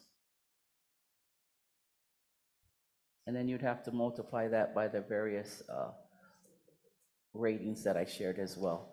I also wanted to, Commissioner Helm, address the odor and any smell. Some of you may not be familiar with Waianae. This site here is nestled between Waianae Coast Comprehensive Health Center, and right beside it is the Waste Management Refuge Center. So we are all too familiar with Hauna, and this crematory will not contribute to that at all. I have another question, Chair. Laurie, you know, what if a body requires an autopsy? Where would that take place? Oh, at the Honolulu Examiner's Office in Iwalea, I believe. We would not be doing any of that type of work at this facility. That especially, yeah, we would not do that there. We would right now the project is strictly a single retort oven. Currently, if you ever been to Nu'uanu and Oahu mortuary, right in the back of the chapel is 3 stacks. They have 3 retort ovens currently in operation right there, because I just went to a funeral service a week ago. And it's nestled right in all of the housing in Nu'uanu. So that gives you an idea. And to Chairman's question about expansion, there's no reason if at first that you find that there's a great need, you could end up doing an additional oven. So that's always up, for consideration. Thank you. I'd like to thank Laurie Lay and Moko Buchanan for their service for our community on Molokai. They've done an outstanding job, so I just wanted to commend you and thank you for your services for over 60 years on Molokai. Mahalo, and we welcome those services in Waianae too. And if I may say something, on the expansion of the crematory that Chairman was talking about. Yes. So initially, it's one unit, and it was for cremation only.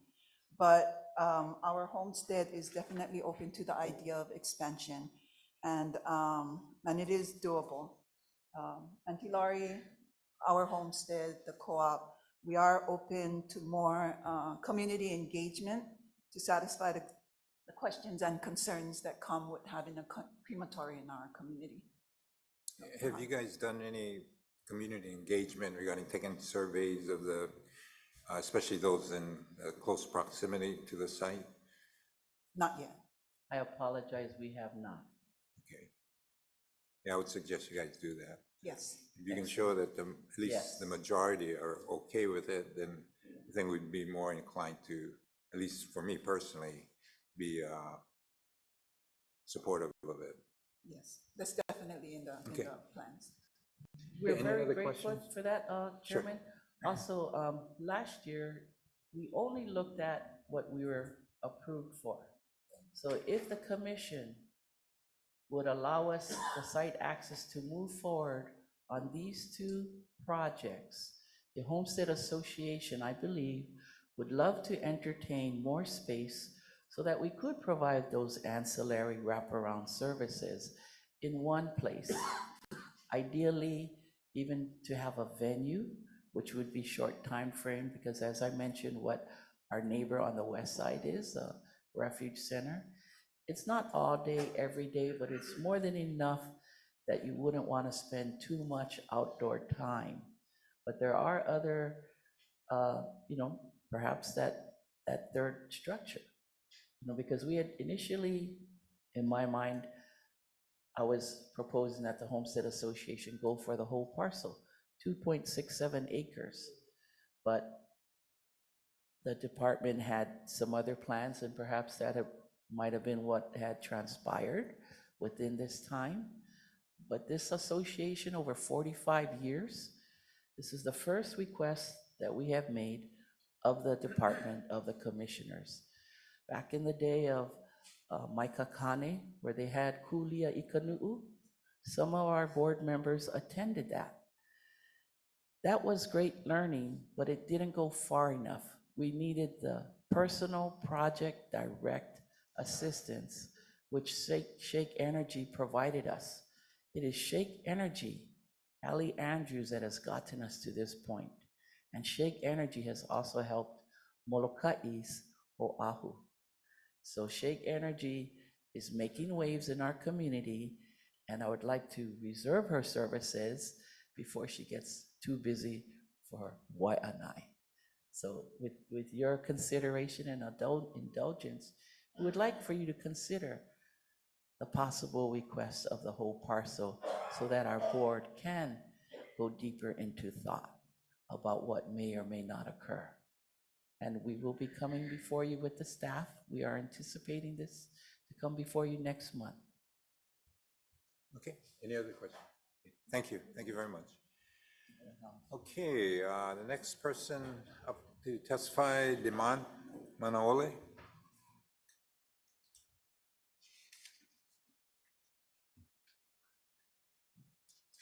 Aloha mai kako.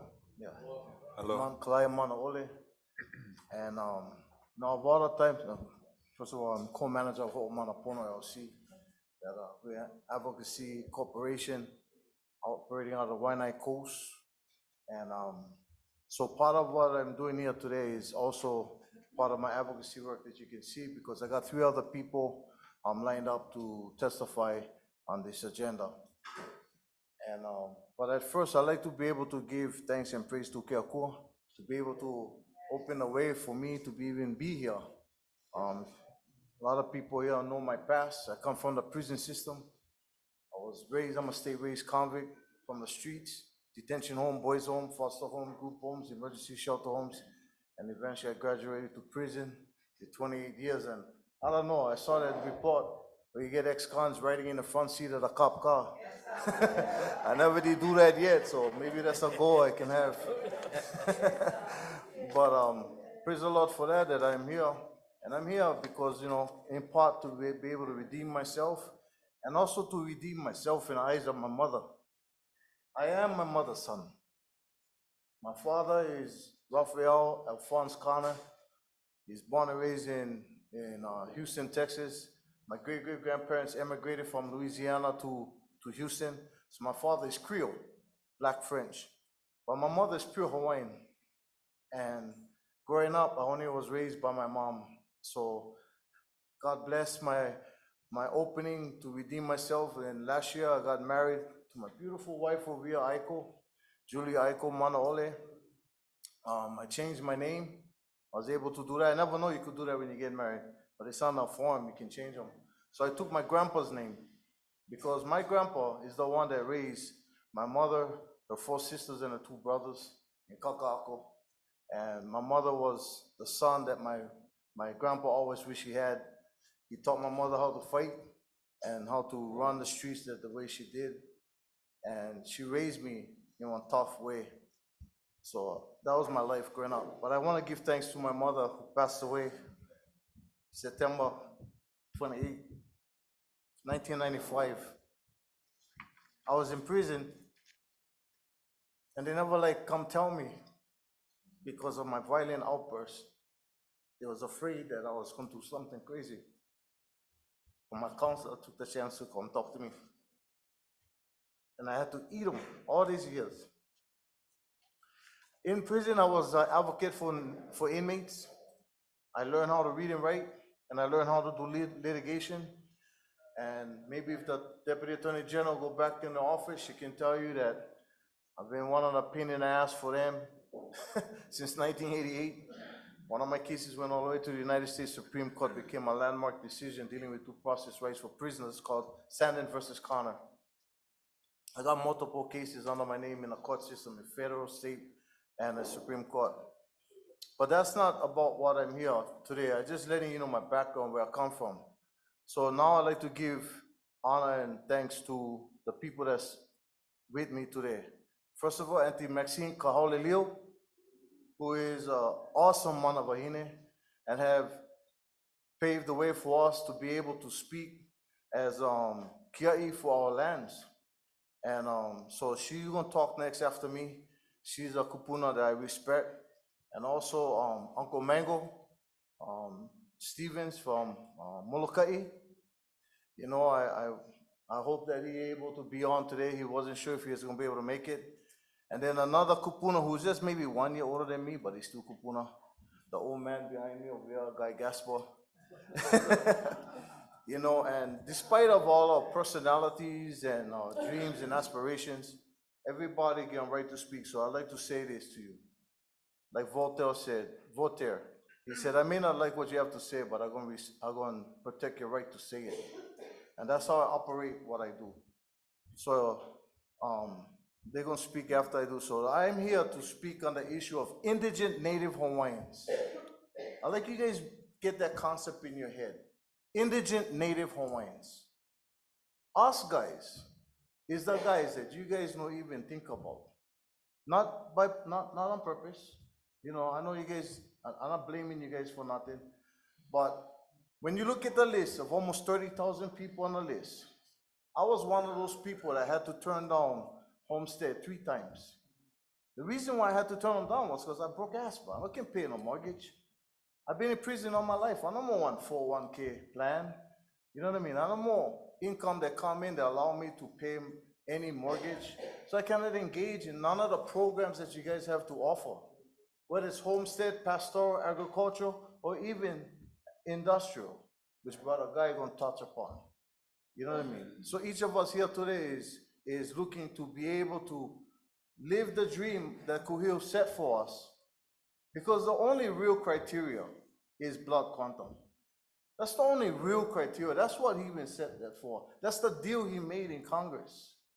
You know, so I'm here to be able to express that for you guys, that consider us.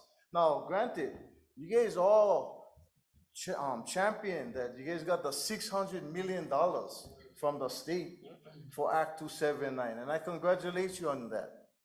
But you know that $600 million never gonna touch the indigenous Native Hawaiians. Because the way your program is set up, we gotta qualify for your programs. If we like on homestead, we gotta qualify. If we like agriculture, we gotta qualify. We gotta qualify for pastoral. And don't even think about trying to get industrial land, because you guys only like them go to people that can pay money. But what we have is a heart.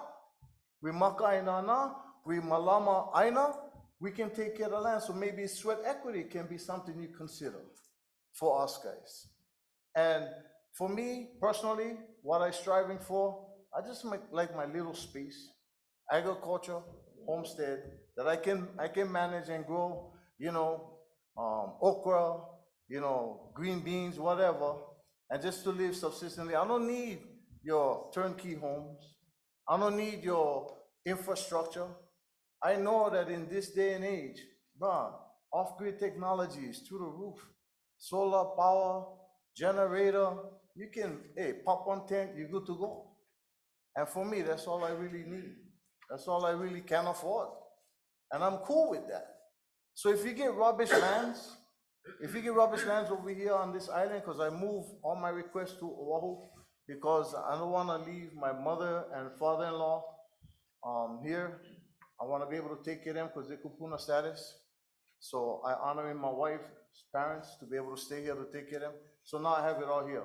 So I like ask you, for somebody like me who cannot qualify for none of your programs, can you please begin to start to think about people in my position?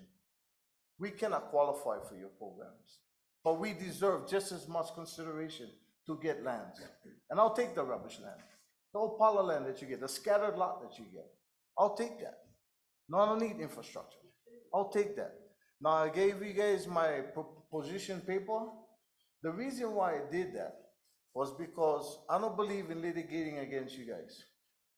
I respect the Kali administration, and I respect this commission that's here right now, because I see the moves that you're making on our behalf.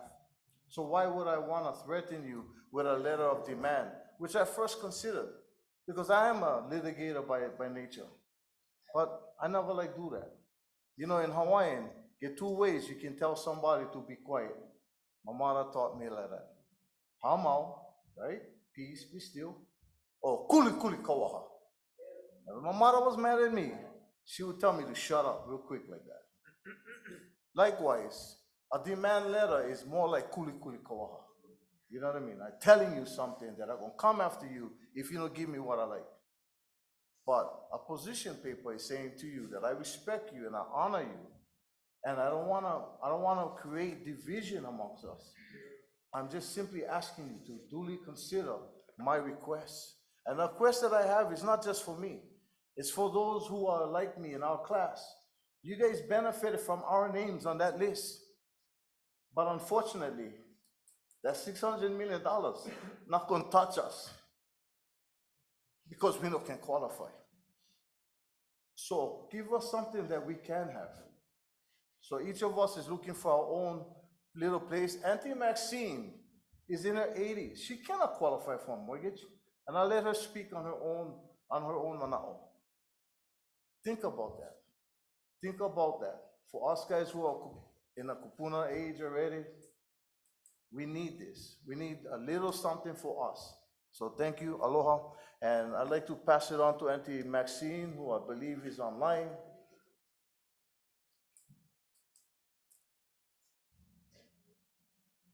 Oh yeah, before I do that, I need to find out who in the department I can talk to that I can go see about getting agricultural land, homestead, whatever.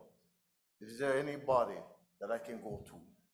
You'd probably talk to Julie Cachola regarding the different product types we have, dealing with ag lands. You were Julie. wrong. Yeah. Yeah, Cachola. Julie is good. Yeah. Julie, been here a long time, 100 million years. And there's my beautiful Auntie Maxine Kahaulilio, a Manavahine, been on Mauna Kea, got arrested, and also was the champion of the Pohakuloa lawsuit with Uncle Kuchi. Aloha. Aloha. Aloha. Aloha. You guys, am I on view? Yes, you are. We can hear you. As you know, my name is Maxine Kaholilio. I've been with you folks, I don't know for how long. I've been testifying from 2013. So I think you folks know me. And all I want is just what Mike had said in his pulley this morning. All I want is a piece of the land that I'm on. I think Kali Watson, good morning, Chairman and Commissioners, and some of our commissioners, Mike Kalikini and Mike Kai Freitas, did a huakai a couple months ago in Kamawela in Waimea. They went on huakai with the Waimea Association, Mike Hudson, I think, to look at our inventory of the Waimea Kamawela Pu'uka Pu'umoku. Now, I've been on that land. It's lot 45, 5.8 acres for 11 years. 11 years. All I wanted was my name on that land. That's all I wanted.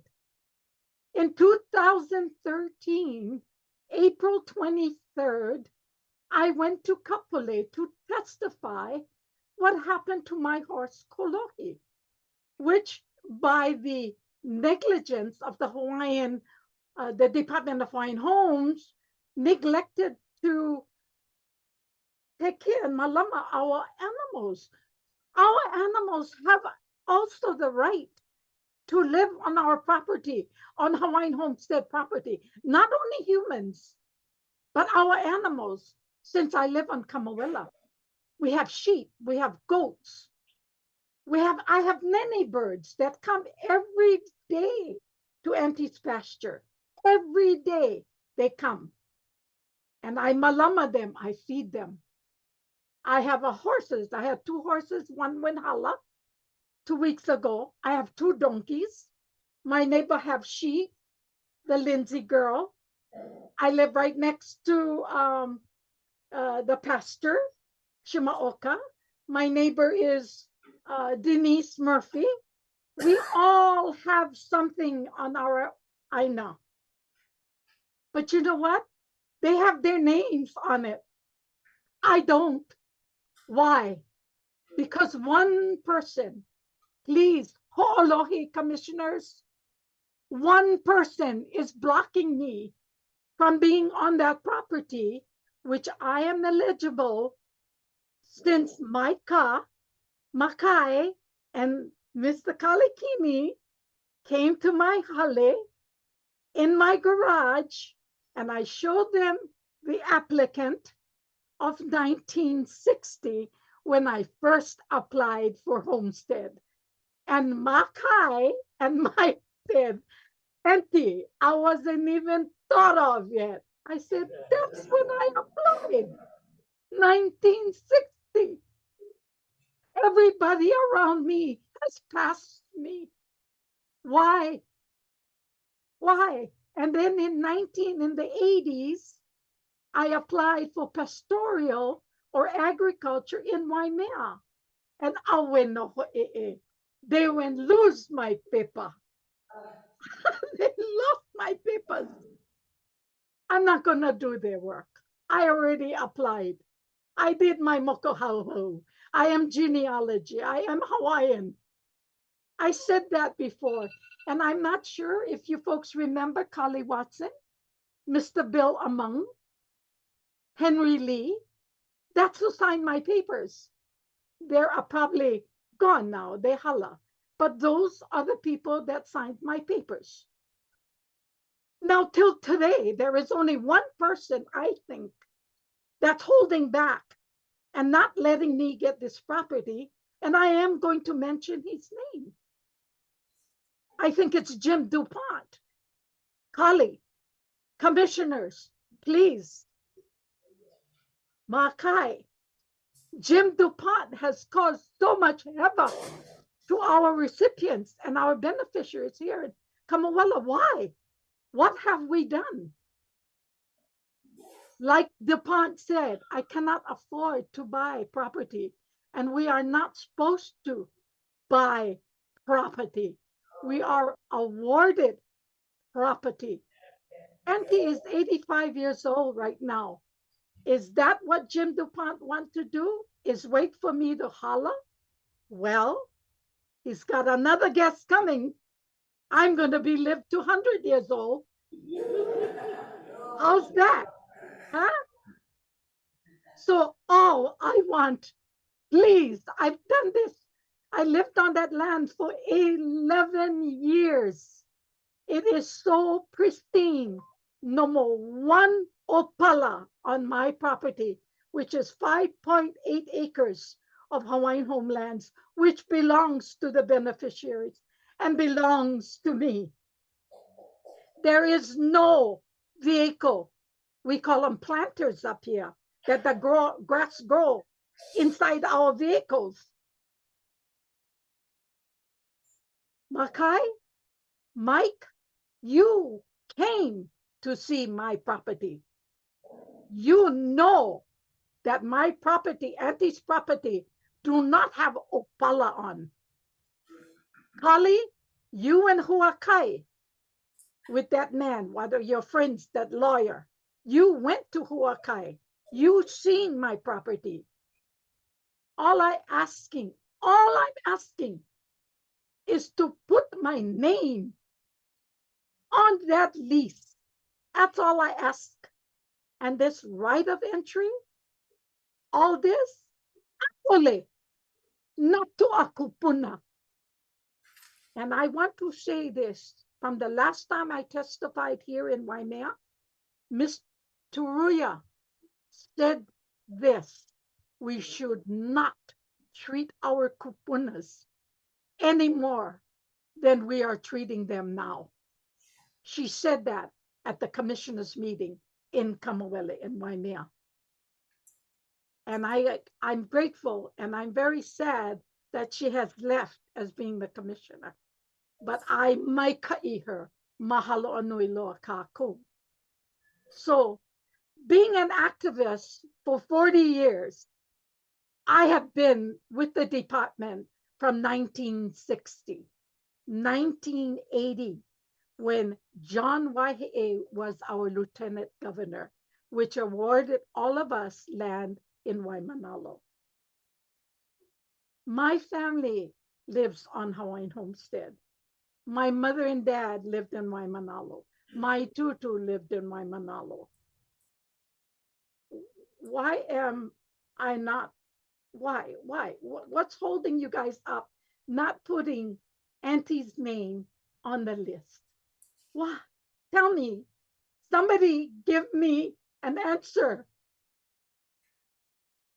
Why am I not the beneficiary of lot 45, 5 acres in Pu'ukapu? Everybody has passed me. They all own their lot because they went by. I cannot afford. I cannot buy. So my plea today, like in Mike's prayer this morning, that all Hawaiians have land. And all I'm asking now, again and again, from 2013, April 23rd, when Masakatani Joby was our CEO, the same thing I'm saying today. What's the holdup? My name not long. My name is Mary Maxine Lani Suarez Andrade Kahaulelio. That probably would fit on your documents. So give me the land before I die, or I'm going to live to be 100 and fool all you guys. How's that? Huh? So tell me, Give me an answer. Don't let me wait another 11 years. Please don't do that to Auntie. You know, I have been arrested on Kaho'olawe, and I did it for all of you folks to stop the bombing and the desecration of our land. I've been arrested on Mauna Kea for another desecration for all of you folks, not for me. What else can I do to prove to you that I am a Kanaka? What? Please, I beg you, you guys, I beg you, put my name on lot 45 in Pu'ukaka. That's all I ask. Please, ho'olohe my na'au. Listen to my na'au. All I ask. I've done what I could for all of you to save our Aina, to get out there and be arrested. And I deserve this 11 years of waiting. Do I? Tell me. Mike, your prayer was Maikai, that all Hawaiians should be on their land. Please, let me be on my land. 85 years old, Kali, Auntie still lifting hay, feeding my animals, my donkeys. I love it. Feeding my horse, feeding my nene birds. And that's what I do. Come visit me. Come see what I do. Malama aina. Ku'e. I thank you. And listen to the pleas of the Hawaiian people. We belong here. We don't belong anymore. We don't belong anyplace else. We belong in Hawaii. And I will fight till I hala for our land and our moku. Okay, thank you very much.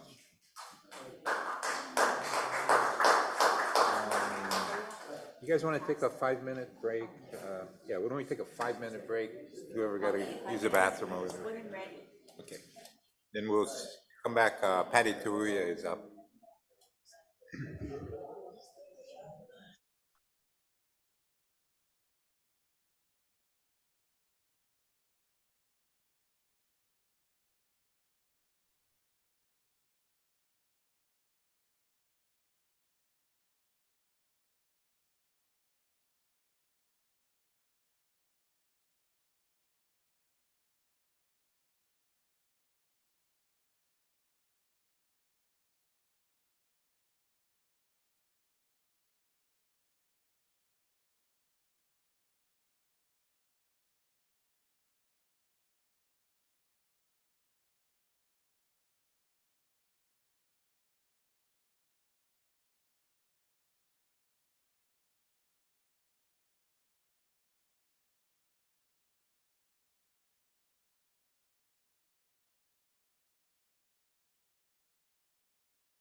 the month's last person, he will talk for 2 minutes, and then we can go to. Oh, okay.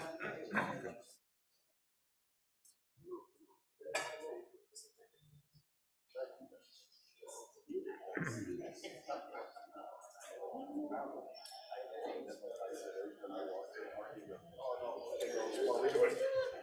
Patty.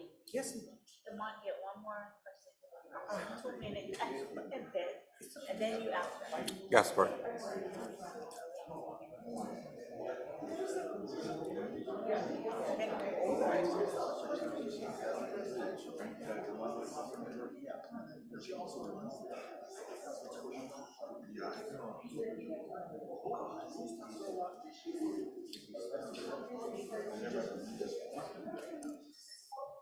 Okay, commissioners, let's get going, guys.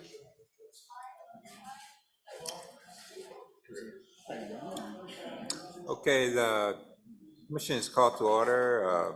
We're back in session. And could you state your name? Hello, Commission. My name is Guy Lee Gasper. I'm a beneficiary.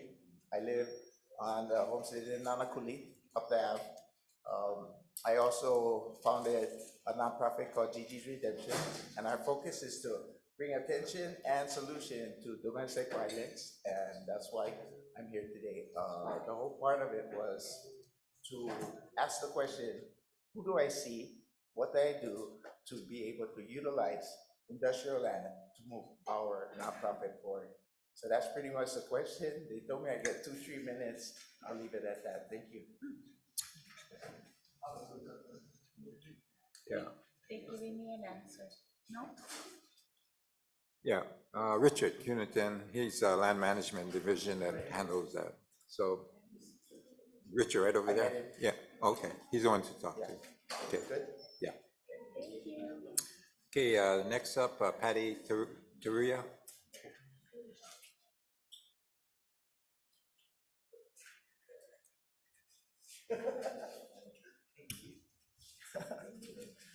Mahalo, Chair Watson, Commissioners, thank you so much. Thank you for the honor yesterday, and thank you again for an excellent dinner. We missed you, Kali, but your spirit was there. Mahalo nui loa.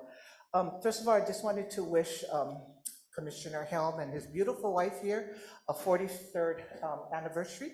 And so wishing you the best, Commissioner Helm. From Molokai. 43 years is a long time with just one person. I don't know how you do it, but okay, so we gotta kind of, have fun, but also, mahalo, Auntie Maxine, it just brings us to tears when we see our kupunas in front of us begging, and we're still, as Native Hawaiians, coming to the department and begging for our land, and so that's very painful. Sometimes as a beneficiary, I am a beneficiary of Nanakuli, it is not an easy task to be a homesteader. It is tough.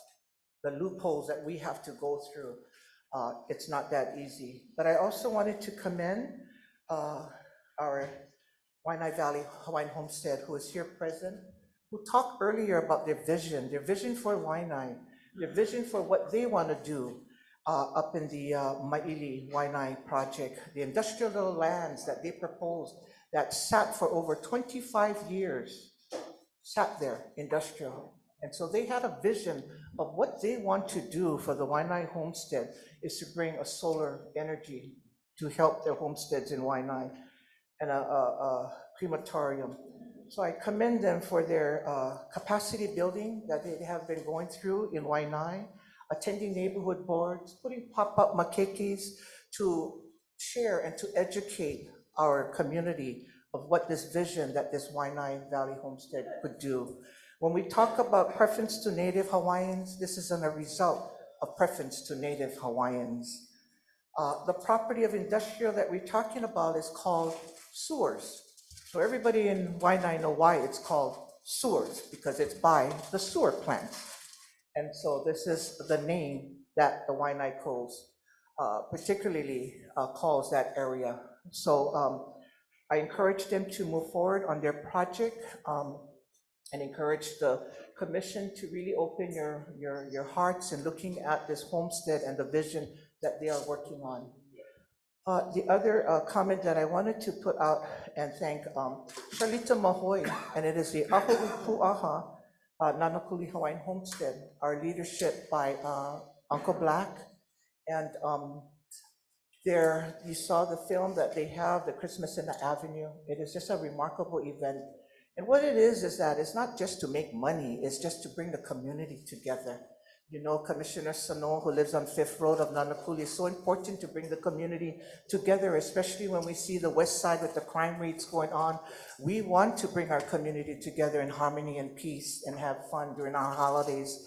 So I commend the hard work of Uncle Black and his team and everybody who truly supports the Christmas on the Avenue. Thank you for this commission, our chair for supporting this venue. Ahupu'aha Hawaiian Homestead is another homestead that we have in Nanakuli.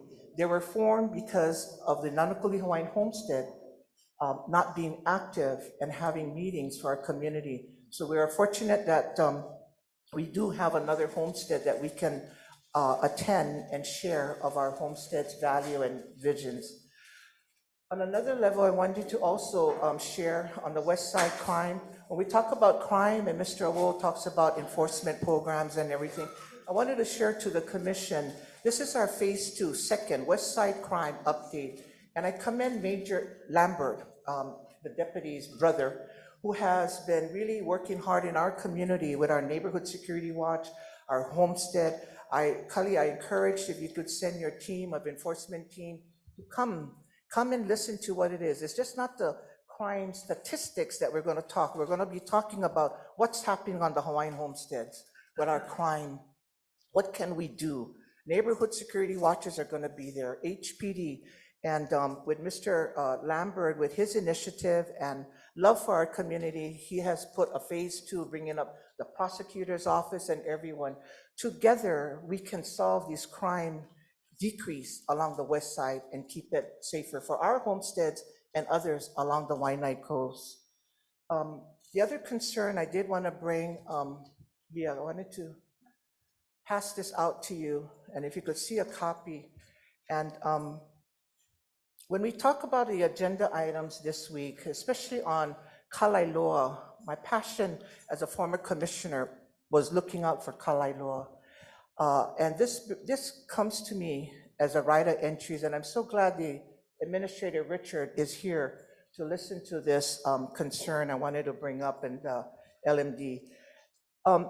So you have the agenda on changing revocable permits, right of entries, and on and on and on. My concern with, as a beneficiary in Kalailoa, is bring attention to the commission. And what you have is an email by staff from LMD that was initiated to these individuals, Richard Hope, Russell Kaupu, Chairman Kali, and Kaalashi. And what it is that my concern is that the right of entry of a business that you have in Kalailoa on extreme paintball. And what it is that for the 4 years that I've sat on this commission, every year the commission approves these 4 years of listing, right of entries on Kalailoa. Not once, this extreme paintball was on here for commission approval. Secondly, the department puts out an annual report. In your annual report, you have right of entries, revocable, license, and journalese. They're not on here. Why aren't they on here? Weekends, what I do, probably I don't have a life, but I do. I drive down to Kalailoa, and this particular business is doing business on your land. Total business, very busy. What I wanted to bring your attention as you look at this email, your staff is bringing this to your attention of something that's going on one, preference of non-beneficiary running a business, extreme paintball on our property. And so my question to the department is, have we collected rent from this business? It has been there since 2020, 2018 or less. They were cited by the city and county of Honolulu of the contaminated dirt that they brought up. As a paintball industry, if you take a look at what's going on, you have a lot of dirt. So they were cited of the illegal dirt, the contamination of dirt. Please take a look at this, this email, because I don't want to read it. But what it's saying is your staff is telling you that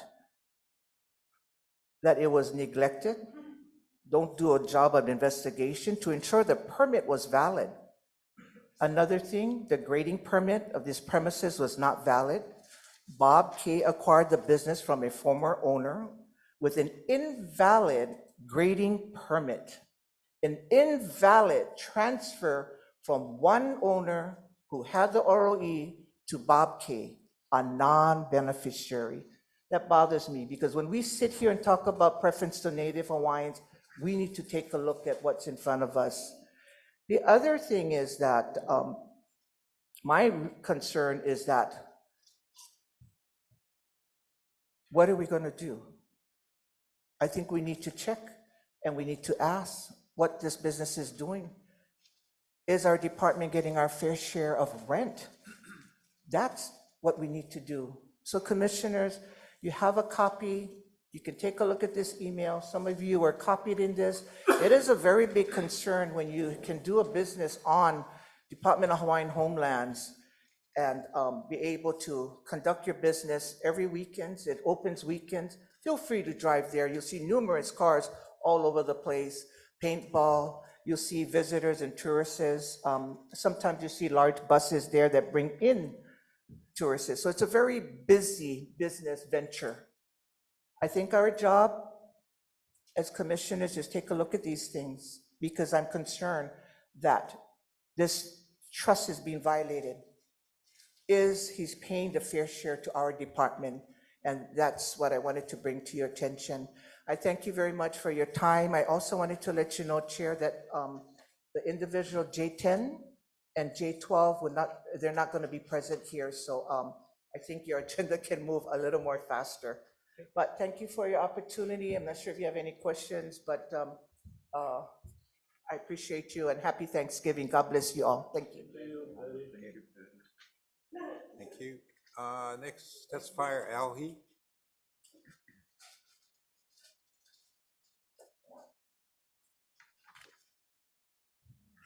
Aloha, Chairman and Commissioners.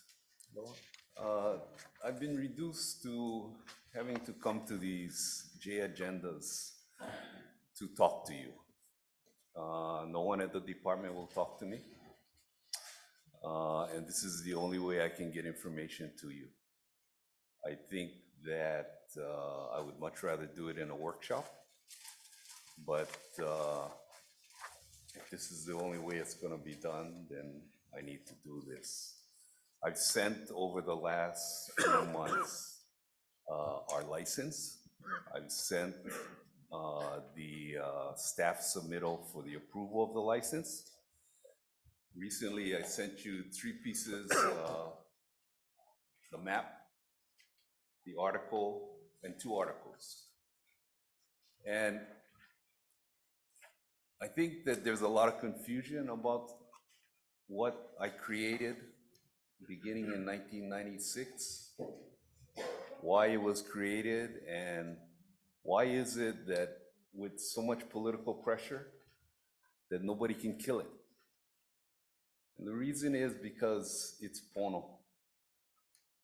In 1988, when I was asked by the commission to look at a way to solve the telecommunications problems, or at the time, the phone problems that the department was having, it was for many of these things that came up, like about the indigents and about the people who cannot buy a home, who was just looking for a piece of property. And the department or the commission said, we cannot give them a piece of property because of safety issues. And so they looked at it and they said, well, one way we can resolve some of this, at least, is to make sure that they have a phone so they can call for help. They may not have water, they may not have electricity, but if they had a phone, they could call for help. Now, this is before cell phones. Okay. And so what I sat down with the staff, and what we worked out in the license is basically a duplicate of what the PUC issues to telephone companies back then. It's called a CPCN. It is a Certificate of Public Convenience and Necessity. It is the purveyor of last resort. Hawaiian Telephone had it for the whole state. What the CPCN is if there is a person who needs phone service, the holder of the CPCN is obligated to provide it. Unfortunately, the PUC did not enforce that obligation on Hawaiian Telephone when it came to Hawaiian Homelands. And that's why the commission came to me. And so the license is basically a CPCN, except it obligates the companies I formed to provide the infrastructure and the connections at no cost to the department to anywhere on Hawaiian homelands. Everything was going fine. We were doing it. We invested $400 million, $450 million into the department. None of it was repaid by any homesteader or the department. The companies that I formed were on the hook for all of it. Okay. I'd like to, if you can, just look at these two articles. This article was written about what we did and why we did it. And if you look at the cover page, those three people are Native Hawaiians, small n. They're Native Hawaiians. The Admiral Kihune grew up on homestead land. The other two Hawaiians didn't. What I did was I went out into the community, into the business community, and I found qualified Hawaiians who all want to help Hawaiian homelands because they have family, like I have family, on Hawaiian homelands. And I convinced them to come and work with me to do this. And they did it because they believe that we all have a kuleana to help Hawaiians. And so they came to work for me, and we created these companies. And if you look at this diagram is what we created. Okay. And what it shows you on the front is all of the Hawaiian homelands and how we connected them. And then on the other pages are details of it. And all of this was done with a beneficiary benefit license. In other words, everything that the companies do is for the benefit of the beneficiaries. Before we do anything else, we have to fulfill this. Now, originally, when I did this, we were borrowing money from the Department of Agriculture, RUS. And the way that this is done across the country is you borrow money from them, you go into these rural areas, you build the infrastructure, they send their engineers, they send their contract people, they send their environmental people. Everything is done transparently above board. They loan us the money, and then the repayment of the money is by fees, just like your electricity bill, just like your phone bill, just like your water bill. Except in this case, the federal government, back in the 30s, created the FCC because they said all Americans are entitled to phone service at the time. Now they amended it in '96 to telecommunications services. And the FCC sets the fees that we can charge each individual. And then they make up the difference. All above board, all transparent, and that's how we were able to build this and not have the department put up any money or any of the homesteaders put up any money. Okay. This other article that you have in front of you. Okay. This is what they would like to see an article written about the companies I've created. The problems of poor phone service is not just Hawaiian Homelands. The problem of having the PUC enforce Hawaiian Telephone's CPCN didn't just happen on Hawaiian Homelands. It happened in rural areas. And the legislature back in the 90s under Bob Herkes passed a law to get other companies to come in and serve these areas. Tel Hawaii came in to serve Ka'u. The PUC drove them out. If you look at this article, the phone carrier tired of fighting GTE is walking away from its millions in investments. This company is an Alaskan company. They do what I do up in Alaska. They came down because they thought under the new law that the legislature enacted, they could do the same in Hawaii, outside of Hawaiian Homelands. Okay. Hawaiian Telephone got their political muscle, got the PUC, drove them out. And they tired of fighting GTE at the time. And so they just said, they walked away. I think at the time they were here, no more than 2 years, and they had put $10 or $15 million into the ground. And they said, the hell with it. We're leaving. This state, the politics are too bad. Okay? So about the time, and I realized that when the commission asked me to do this, I realized it would be a tremendous undertaking. It would probably take all of my working life. And I also realized that it was going to be subject to the politics. And even though it was for Hawaiian Homelands, I knew that the politics could reach there. Now back then, Commissioner Nevis, you mentioned Hawaiian Homelands is state land. It is state land. It's state trust land. It is state trust land specifically and only for Native Hawaiians. It is different than other state lands.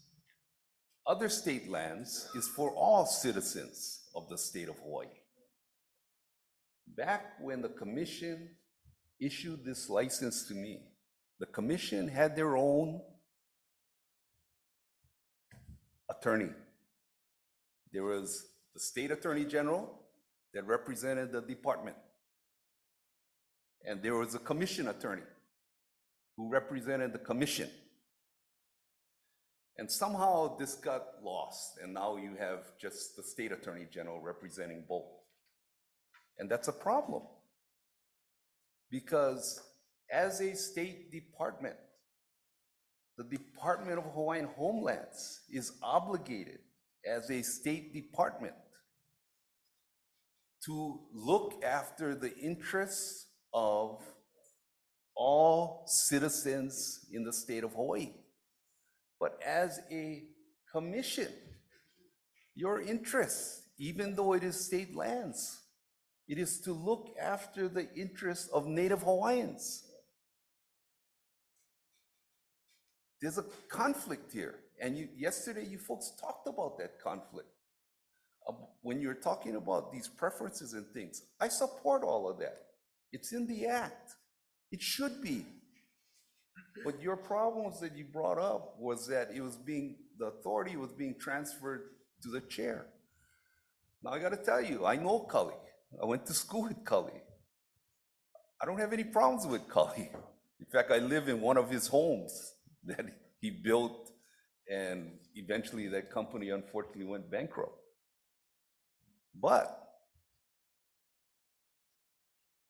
he has a problem. If he is the department, head of the department, there is a conflict there with the chairman of the commission. Okay? And this was recognized 40 years ago by the commission. And that's why they had their separate council. Now I'll give you a real life example of the problem here. You all know I have a multitude, or the companies have a multitude of lawsuits. Okay? Every single one of them, the department filed replies and basically supported Hawaiian Telecom. The department did. Okay? Now, I'll show you where this is a real problem. When I built this, I built it so that this obligation to serve Hawaiian homelands without cost to the department would not be dependent on federal money. Okay? The reason it's not dependent on federal money is if you look at this link between each island, it begins and it ends on each island on Hawaiian homelands. Okay? The rent for that piece of property where that cable begins and that cable ends on each island, Hawaiian homelands, is enough to offset any federal money. Okay? The federal government did not give me money to build this. I commercially financed it because I knew that was the key to sustaining this kuleana that I accepted from a previous commission to forever be able to provide the infrastructure, no matter what the federal government and what the politics in the state were. Now that money, you have given Hawaiian Telecom a right of entry for each one of those sites, and you get nothing for it. Oh, I'm sorry, you might get $5,000. Some. This is amazing to me. I built something so that Hawaiian homelands would be relevant forever in Hawaii. This is Hawaiian land. Okay? That cable is the best cable in the state of Hawaii. Hawaiian Telecom is advertising. Hawaiian Telecom, one of the company that I formed, or that I didn't form, the company I worked with, and then I eventually bought to build that cable was Paniolo. Paniolo went bankrupt. As part of Paniolo's bankruptcy, none of my companies that I formed ever went bankrupt. As part of that bankruptcy, Sandwich Isles owed Paniolo money for using this cable. The bankruptcy court allowed the Paniolo trustee to seize the buildings that it begins and ends on each island. The buildings on Hawaiian homelands that the cable begins and ends. That's all right. That's all right. We can live with this, okay? But what the department and what Hawaiian Telecom has been counting on is that the bankruptcy court would give Hawaiian Telecom the land underneath the building. And the bankruptcy court couldn't. And that's where you folks come in. You give them a right of entry. 3 years, you give them a right of entry. They bought the bloody thing already. What do they need a right of entry for? Okay? This is because the state attorney general is advising the department and is listening to the political pressure. I don't have somebody at the legislature every day that goes and whispers in each legislator's ear and says, God, you know, Al-He went to prison. Man, you know, what he did is all illegal. Man, what he built is crap. He's not helping Hawaiians. I don't have a lobbyist that does that. Okay? I don't think I need to. I will tell you, first of all, Hawaiian homelands, Hawaiian homesteaders were the first in Hawaii to get fiber to the home. That happened on Maui. Hawaiian homelands, where I built, everything is underground. There's nothing on poles. And you know what being underground means? Those areas where we could not put fiber because at the time we were building it out, the federal government wouldn't allow us to put fiber. It wasn't on the bid list. It wasn't approved yet. So we had to put copper, like Commissioner Helm up on Molokai. Okay? We have plans to pull that copper out and to put the fiber. Okay? It's that simple. When I developed this thing, we put conduits because that's where the cost is, getting the fiber to the home. And so it's very simple when you have a pipe. You just pull out the other one, you put in a new one. I have been blocked from doing that because the federal government cut off my money and you cut off my rent. Not my rent. That rent goes to each beneficiary. It goes to the license. It goes to the purpose of what I was asked to do. Yesterday, I asked for parity. All I'm asking you to do is look. Look at what they are doing. This is what they want to see. They want to see an article that says, Sandwich Isles leaves the islands.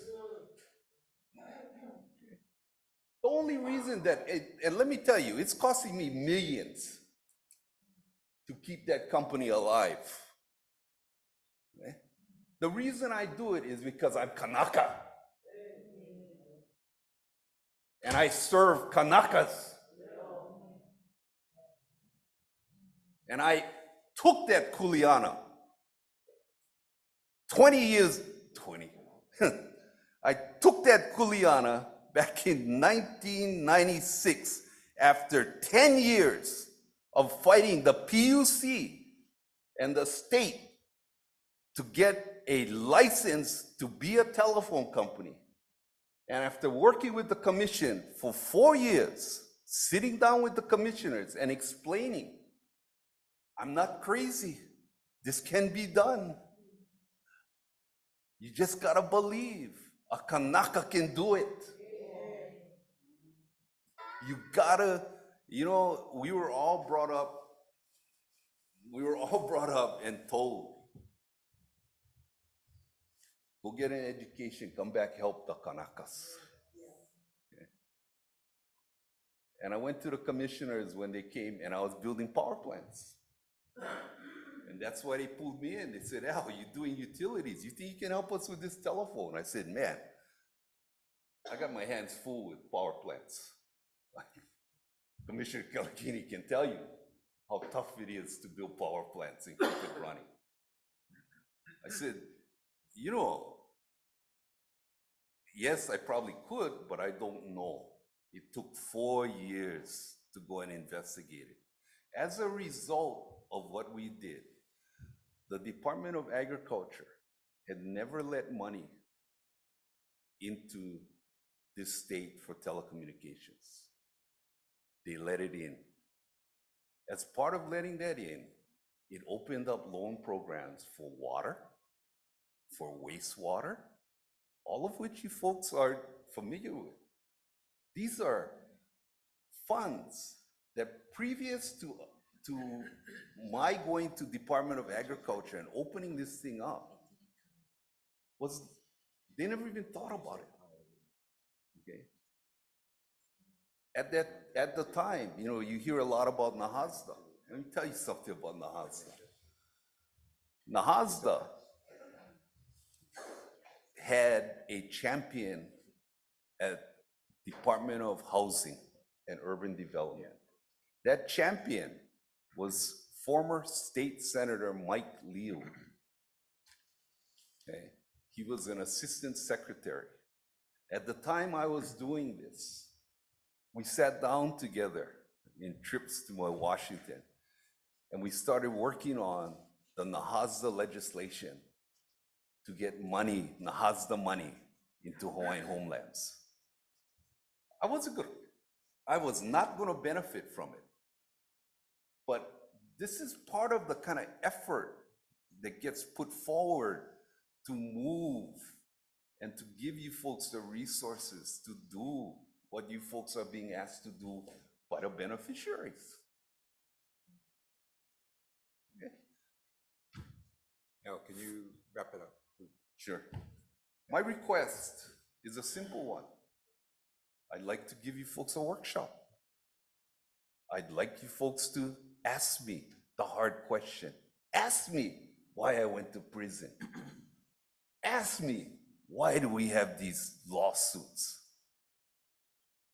Ask me the hard questions. You folks need to know. This is what is at stake. Okay? When this is gone, it's gone.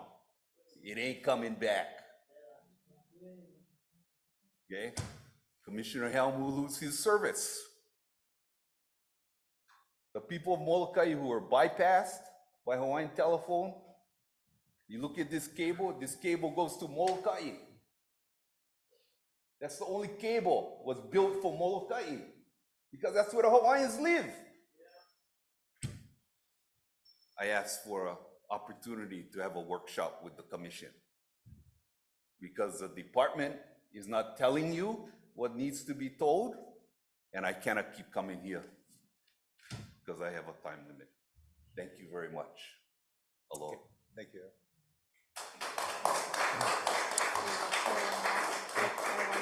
Okay, we'll do one more.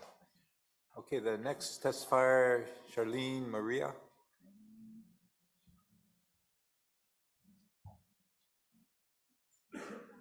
She's on it.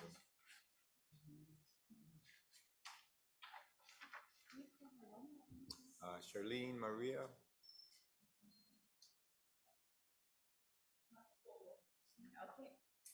Okay,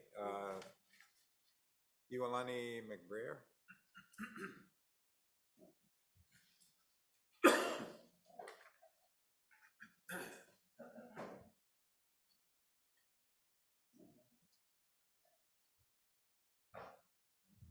Hello, commissioners. We're gonna speak, last month, there was a miscommunication. We wanted to share for our Maui disaster team. So I have Kai McDonald's here, so I'm gonna speak on that. Mahalo. Aloha Chair and Commissioners, I'd like to go ahead and introduce, I'm Ivalani McBrayer. I am the Shaw Statewide Disaster Relief Manager. We formed this Maui relief after the August 8 Lahaina fire. I'm from Honolulu. I'm from the Kaupea Homestead. Kai McDonald is from, she's a waitlist. She's an all waitlist Mokopuni leader from Maui.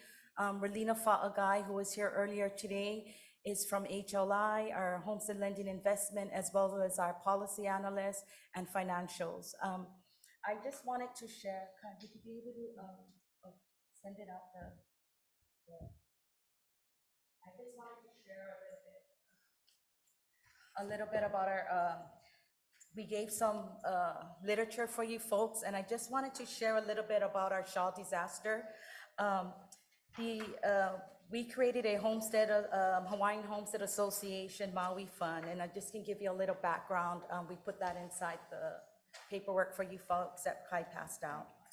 The Hawaiian Homestead Maui Fund dedicates resources to the recovery of the Maui devastation by the August 23 wildfires. The Hawaiian Homestead Association Maui Fund supports the efforts of self-governing Hawaiian Homestead Association, otherwise defined as Homestead Beneficiary Associations, HBA, as in 43 CFR Code of Federal Regulations 48.6 in recovery and rebuilding efforts.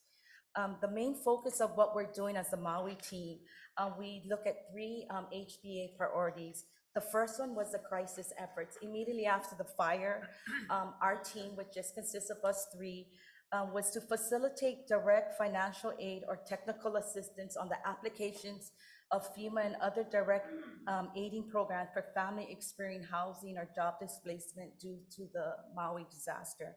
And we knew that as Kai and I went weekly since the fire, that was one of the biggest hurdles was the FEMA application. And so we were able to assist that. Our second goal was a crisis to the short-term efforts. And with that, we was to facilitate resources to support Hawaiian Homestead Association projects, programs, and volunteers on or near Hawaiian homelands to develop, operate, or support the temporary housing, shelters, social service, food, and hygiene hubs, and other programming needs, servicing and experiencing housing of job placement and due. And so what we also did, we supported those hubs that was going to get the supplies and the needs for those Maui and those families from the Maui disaster. Lastly, one of our long-term goals was to support the Hawaiian Homestead Association's voices, sovereignty, and empowerment in the overall building efforts on Maui that articulate inclusion, policy advocacy, and priorities of families of the Federal Hawaiian Home Trust lands. And Kai was able to go ahead and facilitate that. We also worked with Commissioner Owl that was really helpful in us in gathering our three team. We actually went boots to the ground. We went to Lahaina and Kula. Kai was fortunate to be at the War Memorial as one of the hubs. And that primarily was our goal as homesteaders of self-governance, to find answers in this crisis, as well as really prepare for emergency disaster. And that really prompted the Shaw, which created this Maui Relief Fund to be the answers in helping those in this crisis. I just want to share our executive team to consist of myself as a statewide disaster coordinator, Kai as the Maui coordinator, Berlina Fa'agai, like I said, the policy analyst, Kara Chow, who's our director of compliance, corporate compliance, so we make sure, and Napali Wood is our CFO that makes sure we stay in compliance with the funds. Secondly, I wanted to show you in that picture, you see we have two trailers. So one of the things that we found out, that mobile trailer can be like a food or office. Our Shaw Relief disaster team brought two of those. We are currently looking today to purchase a vehicle. That is ready to be shipped out to Maui. And so we noticed that food, as the people still staying in the hotels, which some are beneficiaries, need, they can't cook. So we teamed up with nonprofits and the churches that we will be, Kai, maybe in a week. Yeah, we should be shipping it out to Maui. And, it's small steps in getting the little solutions for our people. We might have one stationary to the ground and another one we might be mobile to meet families of where they're at, because since the fire, people lost their jobs, they haven't had cars. So we found one of those solutions is that we go to the people, and we're able to take a bunch of people that maybe need to go to the resources, and we provide that transportation. I'll have Kai McDonald share a little bit more of our team. Aloha mai kako. I'm usually behind the Zoom, so I'm a little bit nervous, so excuse me. My name is Kainoa McDonald. I am from Maui, and I serve in the capacity of the Shaw Maui Disaster Relief Team. I also am board director to the Association of Hawaiians and Homestead Lands, a waitlist organization. I really wanted to talk about October 20th. October 20th is when we had our Hawaiian Homestead Maui Disaster Relief Recovery Roundtable, which was held at Maui Beach. It was supposed to be a 3-day event, but because of the fire, we decided collectively that we would be celebrating it in one day. I'm not gonna lie, it took a big push to put one day of disaster that had happened on Maui together to get everyone under the roof and in the room to talk about what happened and to come up with solutions that would really make a difference. And I think Randy can attest to this too, that it was emotional, but it was much needed, and it was created with an intention to really bring kuka together with both government, county, state, and federal organizations.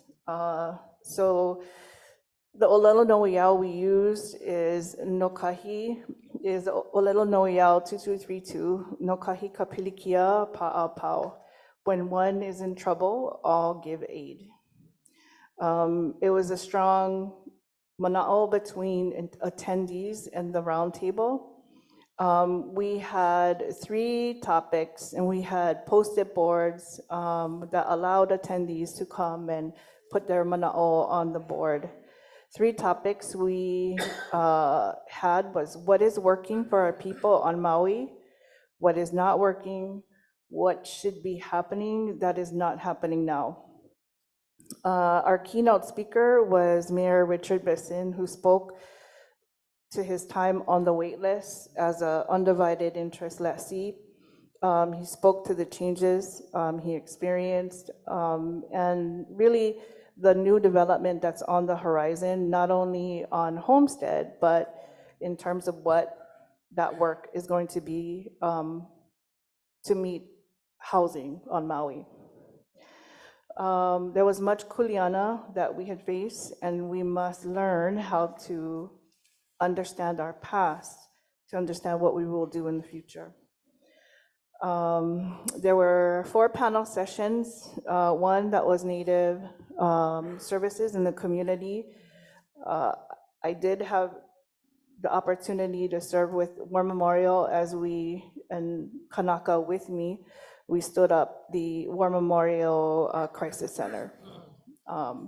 Little did we know that we would become one, and since day one, we've been doing work ever since in the field. And so it was important to me to share the experiences of the hub, share across the west side what was being done and how we stood up and provided support. We also had voices and from the homestead on the Maui recovery efforts in Lahaina, also to include the Lahaina Civic Center, which Randy went over in quite detail. What was done to support not only the homestead of Leali'i, but also beneficiary residents.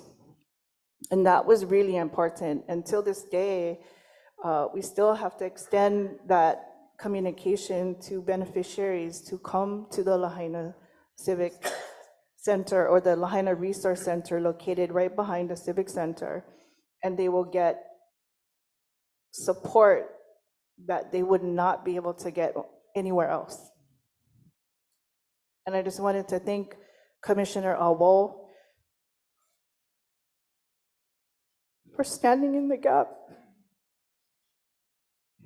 I still get emotional, and I'm going to be sorry, but it's so important that a commissioner like him stood in the gap so our people could get the services they needed to begin to trust the organizations that otherwise would not been able to be trusted. So mahalo, Commissioner Owell.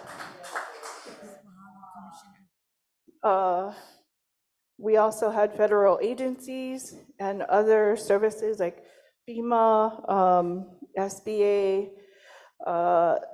and they basically, and the Red Cross. And it was really the homestead associations that really hit home.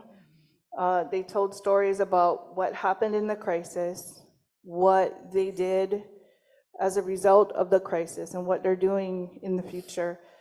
And there were times where there wasn't a dry eye, and it needed to happen in a way where the attendees could capture the description of what those in the front line really, really went through. And it was healing, and it was grieving at the same time. So in ending, I just wanted to say we also had table resources, which was the Maui County voter registration, where I think if I get my numbers right, we probably had about 30% who registered to vote. And we were able to capture some data as a result of that. And the last would be Maui Economics. So MEO has a dislocated worker program, a newly launched TANF program, and then an ag program that will support farmers and ranchers with grant capital for up to about $25,000. So although we have CNHA Kako'o Center and the other agencies, these tabletop provided a lot of resources and person-to-person engagement. So in ending, we also supported the Mea'ai farmers and ranchers that had laulau and ulu.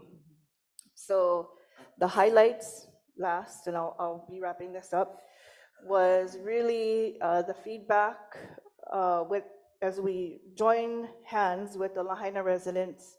We want to be able to provide the programs, and one of the programs that we implemented immediate was a replacement vehicle program. So Homestead Lending and Development in your packet has a replacement vehicle program.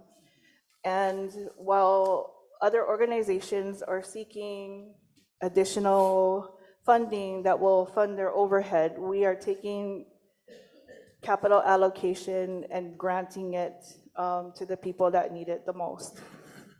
And so as we continue to do work in Lahaina town, I just want to thank this commission for really supporting Commissioner Awol and our Maui, not just our beneficiaries, but our Maui Island for all the work that has been done so far and as we go into the future. So mahalo. I just wanted to add a note on that, some of the demographics. When we started to put this together, we just had a month, and we were saying, you know, our goal was to reach the beneficiaries, and we said, if we can at least reach 50, as long as we know we got 50 beneficiaries, that we have a plan of how to assist them. And it was just really cool that as the weeks, you know, I'm from Honolulu, Berlina and I, and we have Kai, and Kai was really great on the ground. As the weeks came, we touched 13 different homesteads statewide, and we had 133 attendees at this Maui Disaster Roundtable. I'd like to thank Commissioner Awol, because this is the first time that the Shaw really initiated any work with our commissioner, and Commissioner Awol was really great in taking us so that we could also be a help and a solution to the crisis. And I believe this Maui crisis opened the eyes for even all of us homesteaders on Oahu of fire mitigation. So I'd like to thank Commissioner Awol for continuing to always malama us and open arms as we fly out weekly. We still fly every week to Maui. We go ahead, we plan out our day, and we meet those beneficiaries that actually need help. And so thanks to Kai, she's really boots to the ground. And Commissioner Cully, thank you, because you was part of also supporting the Shaw's initiative that will convene in January 11 to 13 with all of our homesteads statewide. Mahalo. Thank you. Thank you very much. I'm just going to share very quickly, commissioners. Actually, I'm going to share a little bit of Kaupea Homestead. I am the president of Kaupea Homestead. I went ahead, I just wanted to give you some updates on our homestead. She is passing out pictures, and what I wanted to share with you folks, this is a picture of a recent accident that we had on Saturday actually, this is the picture the night before that. On the intersection of Kama'aha and Kapolei Parkway, we've been having accidents on there frequently. And if you look at the intersection of Kapolei Parkway and Kama'aha, every homestead has a perimeter wall because it's called a hot spot. We are in a busy intersection. We have schools. Kaupea is between a high school and a middle school and the shopping center. Kapolei Parkway is a pico. So this kind of accident is like everyday screeching. We have been asking and advocating for a perimeter wall since 2016. But at no Kokua. So I wanted to bring this attention of why this is important, because as you can see, all of these debris over here, this is a problem because only Kaupea Homestead has vinyl fence, when the surroundings community of Village 8 has perimeter wall. And one of the rules is continuity, which should be we should have a perimeter wall, but what happened is only HHFDC can excuse you for not having continuity. And for some reason, HHFDC with the department allowed to take away a perimeter wall and put vinyl fence. So this action, what you see, is what we've been witnessing for 16 years. Secondly, why I bring this to your attention, because a 9-acre parcel in which Act 279 money brought is undeveloped, and there's an unmarked crosswalk with no traffic light. So we have been having a lot of our residents, either their car being damaged or our kids being hit. And I'll be able to share more next month, but I just wanted to bring it up to you guys' attention of Kali. I believe Representative Diamond Garcia is going to be spoke to you folks about Ka'ulua Kaha'i, Kanahili, and Kaupea, has really been advocating for perimeter walls, because when our development has been done, the infrastructure of building perimeter walls are taken out, and it becomes the responsibility of the homeowners, which a perimeter wall back when I wanted it was $250,000. Today it's over $500,000.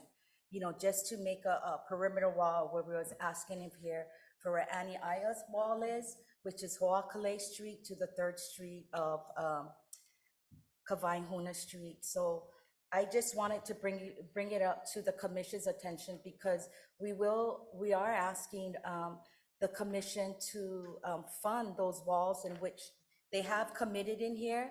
I believe Ka'uluka is asking, and the previous, I'll send a copy to you guys, a previous administration, they did state in here that they would support it. But Chair Watson, what is happening, the deputy who was assigned, he never responded to Senator Gabbard.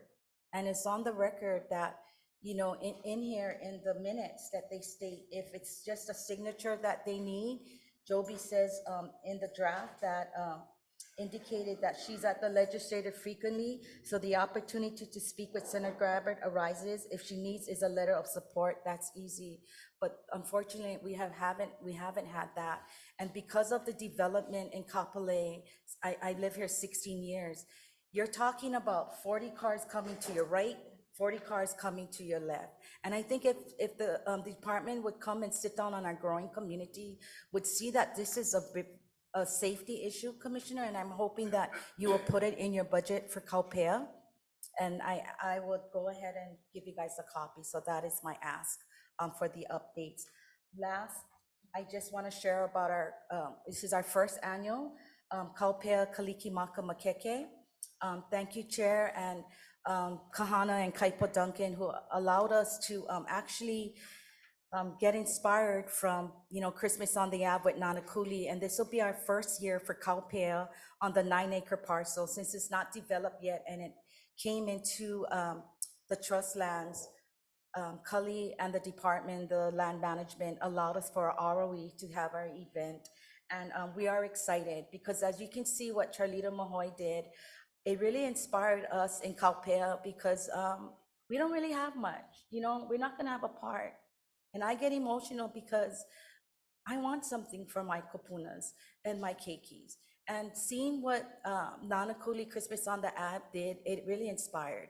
And I also go to Nana Ikapono. So Pastor Allen has really been chairing us Kapolei homesteads to get really engaged. And, what that came out to is our NSW too. That's really a big part. And I'm hoping that we can continue, Chair, until it's developed, that Kaupea homestead, as you can see, we are really protectors of that 9-acre parcels. Even prior to being brought on that land, we as a neighborhood security watch has took care of that land. We took up homeless. We have picked up all the rubbish over there. And I believe prior to DHHL acquiring that property in December of 2022, HHFDC has maintained that property on a monthly basis. And I believe that, I'm hoping that the department, Cully, can do a monthly maintenance on that 9-acre parcel, because they haven't done anything until we request it. And because of the Maui fire and they had high bushes and everything, we had asked land management if they could clean it, and it has been done. And I think now I'm asking that maybe a partnership with the department and us to oversee that property, because it's a big property, and if it's not developed, like we've seen land open in our trust lands, it draws crime and homelessness. So I just asked if maybe the department, we can work with, I don't know who is actually giving the RFPs to go ahead and do the maintenance, but I think definitely there needs to be consultation with the Homestead Association, so we can keep that parcel of land, which is 8.25, ain't chunk change. It's a lot of money, and we have to diligently, monthly maintain that property, because that's for development. And as I spoke with the enforcement, they were really helpful, Dave and Kip, in ensuring that we get on it right away, and we were able to remove it. So I want to continue in 2024 that we be more ma'a to this property that will be the future homes of those on the wait list. Other than that, I'm hoping that you guys all can join us on December 16th from 4 to 10 at our first annual Kaupea Kalikimaka Makeke in concert. Mahalo. Ivalani, thank you. And Yes. Kai, thank you very much. I have a few things to say, Chair. Oh, hang on. So, Ivalani, mahalo for being here today, for your presentation. Thank you. Kainoa, congratulations on stepping out from behind the Zoom screen to be here today. That's what leadership and evolving into leadership roles begins to look like. So thank you for that. I do want to mahalo you, as well as everyone else that continues to kokua, Maui, Lahaina, throughout Hawaii, as well as beyond our shores. We could not do it without everyone's help, so thank you for that. I also want to mahalo our chair for supporting this effort, because we have poured a lot of money, and for good reason and for good cause, into Leali'i. We also recognize that this is a humanitarian crisis, that in serving our people, we serve all others as well as we can, as best we can. So I also want to say that, Ivalani, I heard you say small steps, and that's really important, because the kaumaha is large, the crisis is large, but it's those small incremental steps those foundational steps that will get us to the end goal. So thank you. Mahalo. Any other? Okay, we're gonna take a lunch break and we will reconvene at 1 o'clock. Mahalo. Thank you.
And the next person is Sherilyn Wahine Kapu. And excuse us for eating while we're listening to you, but gotta eat on the run. Hindi na nito. There you go. Okay. Aloha. Aloha. Aloha, enjoy your lunch. Yes, please continue to eat. My name is Luana Kekialani, and I am the power of attorney for my mother, Sherilyn Wahine Kapu, in all matters having to do with Hawaiian Homes. My mother is a co-lessee with her brother James Akiona Jr. on 2 leases at Honokaia on Hawaii Island. Mahalo for providing this platform for us to share today. And I also wanted to acknowledge all of the people who came before us today in speaking and sharing. As a medical social worker, I just wanted to acknowledge that so much of what is shared today can sometimes be heavy. And I just wanted to acknowledge that, you know, we were in that space listening and learning as we listened to everyone before us today. Our concern is that my mother and I are being told by the Department of Hawaiian Homelands that another family member has power of attorney with decision-making powers for the co-lessee. My mother and I have requested multiple times from the DHHL for this power of attorney to be produced by DHHL, yet there's been nothing produced, neither by the Department of Hawaiian Homelands nor the individual that the department purports to have this said power of attorney. This runaround has caused USDA applications for drought assistance to be stymied. The Department of Hawaiian Homelands claims that the USDA drought assistance application cannot be certified without the authorization of this alleged power of attorney. Equally important is another obstacle whereby DHHL will not sign off on a third-party grazing agreement, which we are being told is necessary for our application for drought assistance through the USDA. DHHL cites that the power of attorney needs to sign it. In this case, the co-lessee is not available to sign, and we have yet to see that there is indeed such a power of attorney, as DHHL has continuously claimed. The urgency here is that our ranch is the driest that we have ever seen it. We're hauling water twice a day to our cattle, and this is an issue that we're asking the commission to help us in the way of advocacy for our animals. There's already no water available for our animals, so having drought assistance through USDA would be helpful, and it is the right thing to do. My mother and I have both submitted requests for this alleged power of attorney to the Department of Hawaiian Homelands under the Freedom of Information Act. It is important that we see it so that we understand what powers it grants, or if such a POA even exists. Now, in my experience as a medical social worker, I'm not an attorney, but when we're reading a power of attorney, one of the most important components is to understand what powers it grants the individual. So that would be our reason for wanting to see the POA. Our requests for the POA have been to no avail. We've communicated with both the Department of Hawaiian Homelands here on Hawaii Island and with the main office in Kapolei. We are asking the commission to lean in on our request to determine whether or not there even is such a power of attorney. This runaround has caused additional hardship, undue stress, harm to our animals, and delayed productivity in our subsistence living.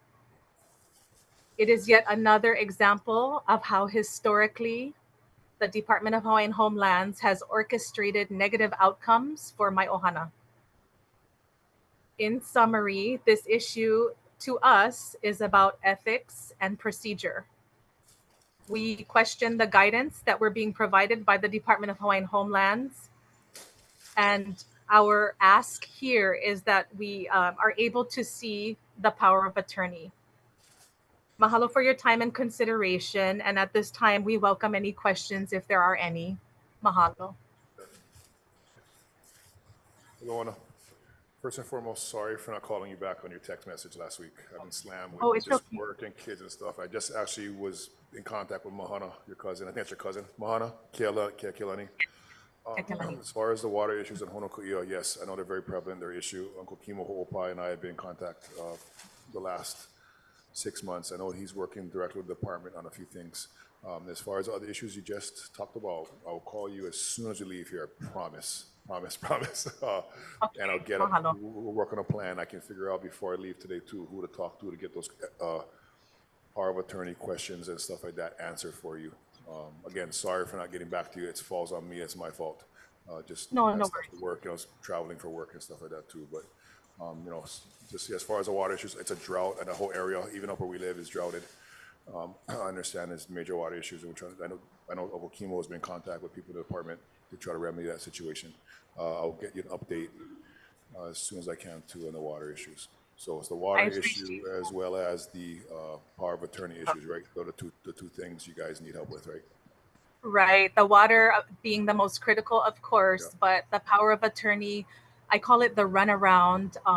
That I feel like is again, it's an individual. I won't say that it's the entire department, but I do need to. I feel that it's important to address these kinds of things on a one-on-one level first, out of respect for people. But then when it becomes chronic, and we find that there's no solution, then that's why we're here today. Is because it needed to be elevated. I feel like to this point. No, I'll get with Juan before I fly back to Kona tonight. Wonderful. Thank you very much. I will call you. I promise I'll call you on the way to the airport. I apologize Sounds for good. that. Hope you guys have a happy Thanksgiving. Mahalo, you too. Mahalo. Thank you. The next person, Randy Akau on Zoom. Oh, they came. Okay.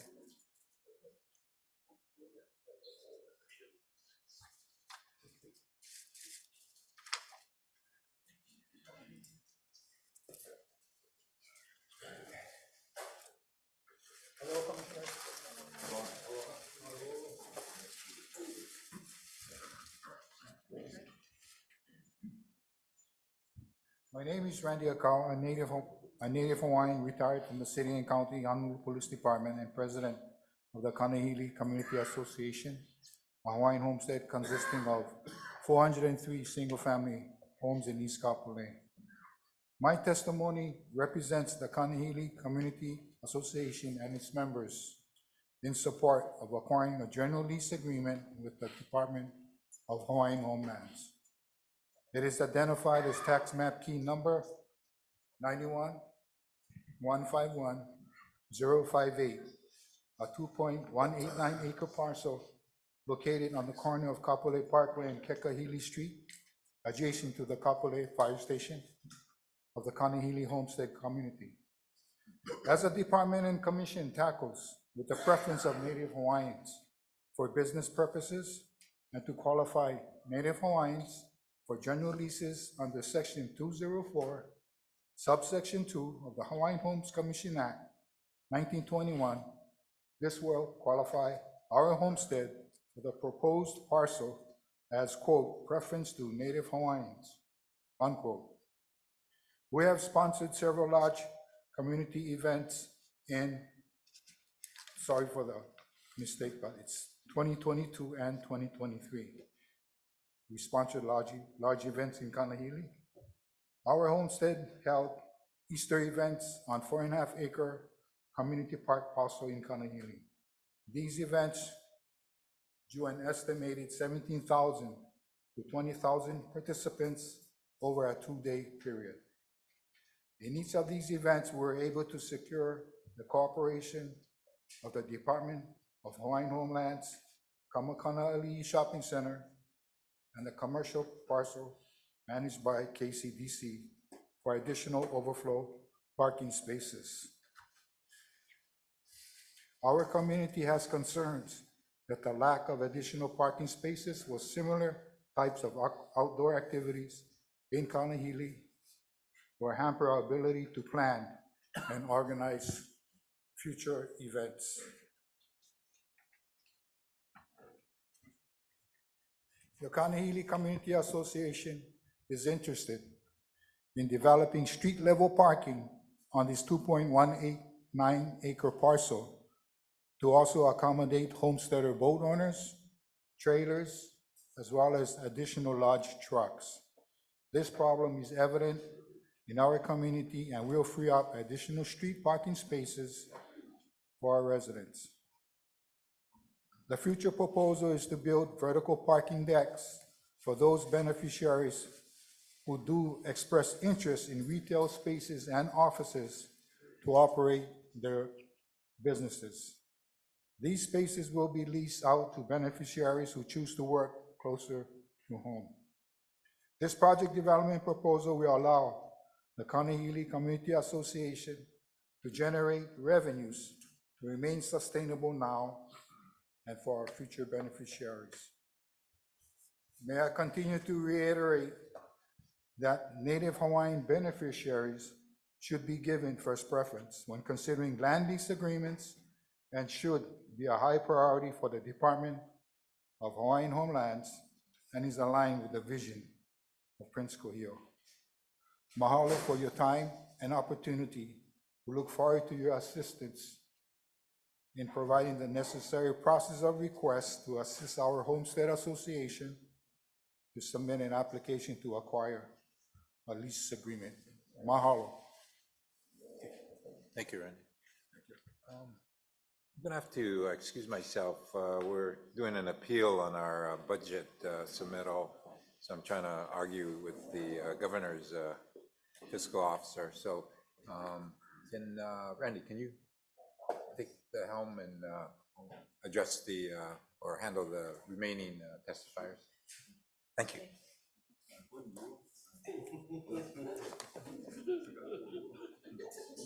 You gotta go to. Guys, 1 minute break first. 5 minutes. 5 minutes.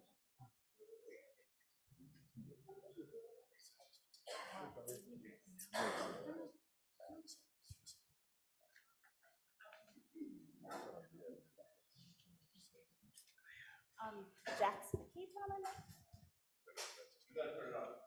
It is, okay. Jackson Gay, are you online?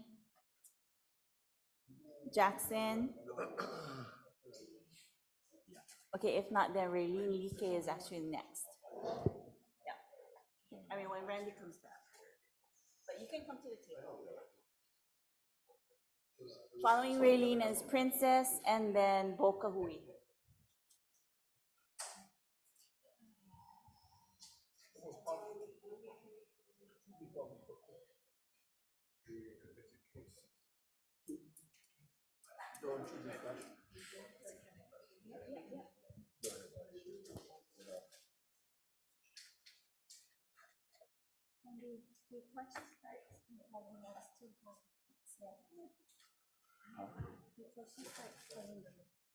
Okay.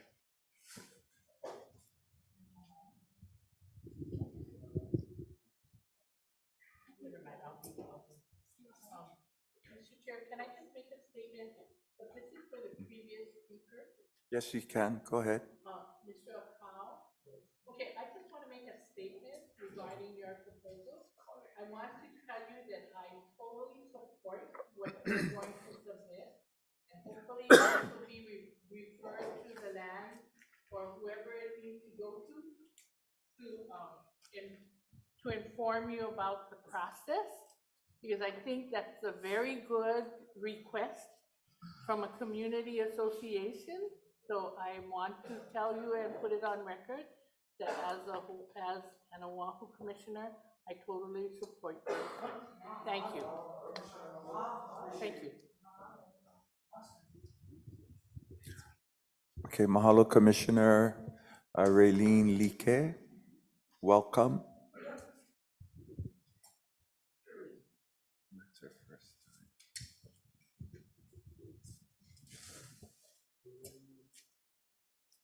Good afternoon, Chair, Commissioners. My name is Raylene Like. I'm a grateful homesteader of the newest homestead, Ka'uloa Kahai, the one behind the Kroc Center and by the Special Olympics building where Hanu'uli'uli Middle School is built. So we're sitting on 3 streets. There's approximately 150 homes there. So I just want to recap. A couple of weeks ago, I met with Chair Watson, Mr. Darrell Ng, Mr. Matsunaga, and there was Mr. Hope sitting to the side, I'm assuming ensuring that the meeting goes smooth. Also in the room was Representative Diamond Garcia and Homesteader Moki Hana Kumoda and myself. We talked about the importance of building a retaining wall. And Evelani McBriar, I believe she touched on some of those issues with the retaining wall, the safety, security, and the privacy of a much needed wall. I provided photos and maps, which were closely examined by Darrell Ng and Mr. Matsunaga. They spent quite a long time looking at some of the things that they could remedy for the proposal or for the request that I was asking when we met a couple of weeks ago. I brought up the constant speeding. The speed limit is 25. Because we're a new neighborhood, HPD was setting up speed traps. And it seemed like they couldn't put the gun down fast enough. They were bringing people to the side and giving them speeding tickets, so there were speeders. And I also brought pictures to that group a couple of weeks ago about 2 accidents that we had. We had 2 stolen cars, and HPD was there to record and for the accidents that they climbed the sidewalk and almost went into our backyard. Now picture, we have vinyl fences as well, and there's no retaining wall on the bottom. And it was informed to us on several occasions by Mr. Darrell Ng that it was a structural engineering mistake. Okay.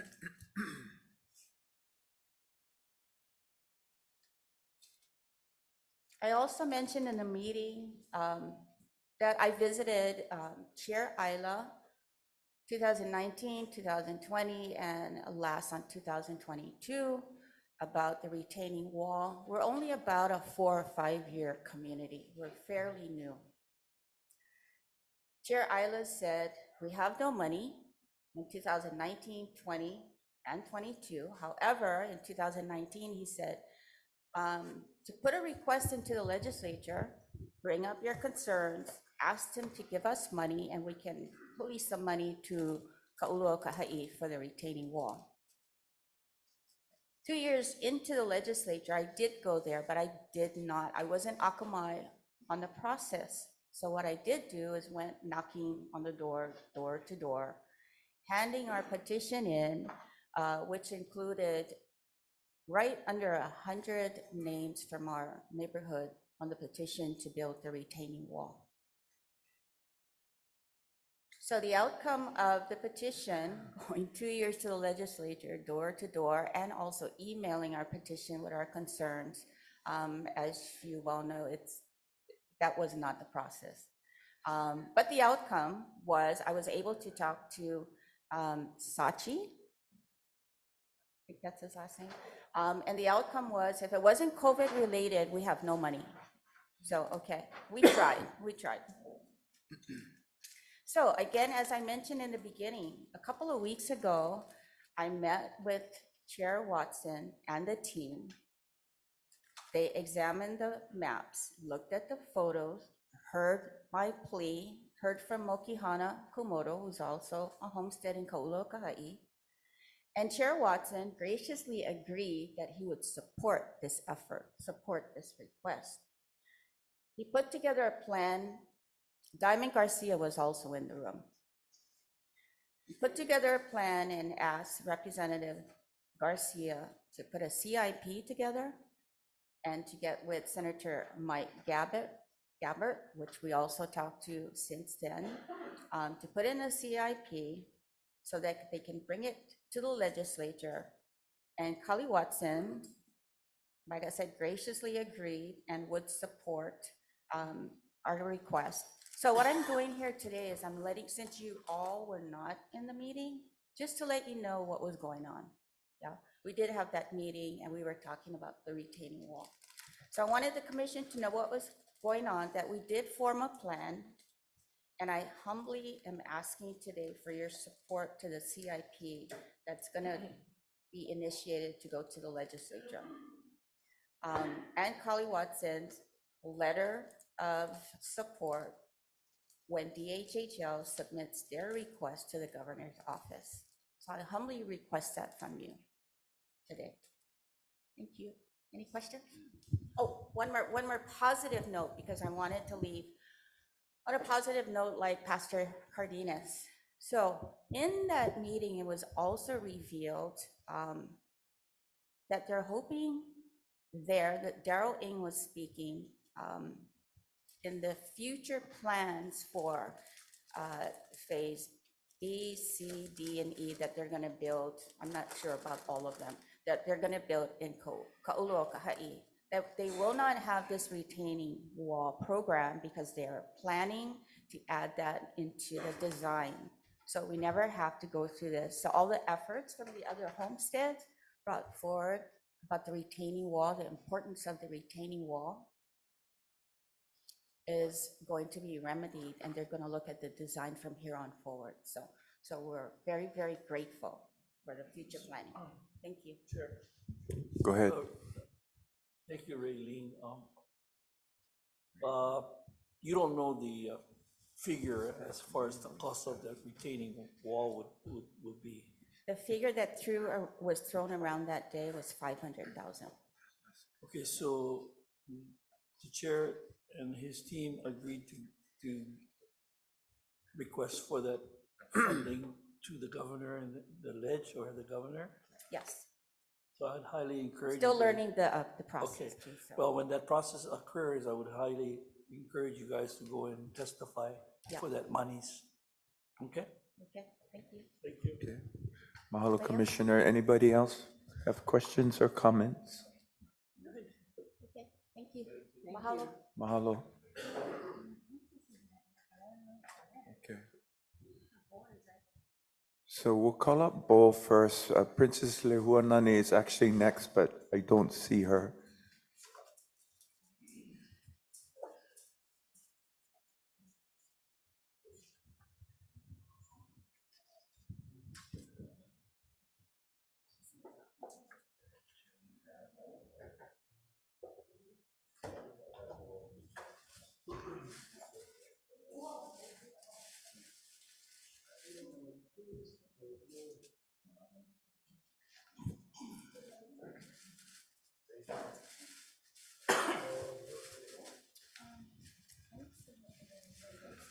Good afternoon, Commissioners.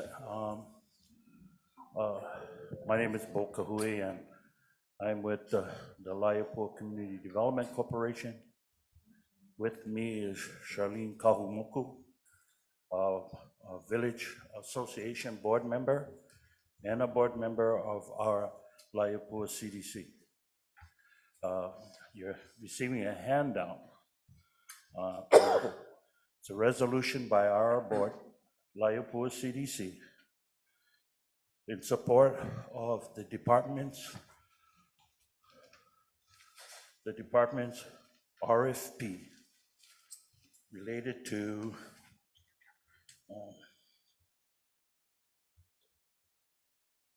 DHHL LDD RFP 23 HHL-017. In that particular RFP, well, 3Corp had submitted and responded to the RFP, and more recently received a favorable response by LDD. Laiapua CDC, having been aware of this, is supporting this acquisition, an acquisition of 50 acres to include a water source to support the department's dire need for water across West Hawaii.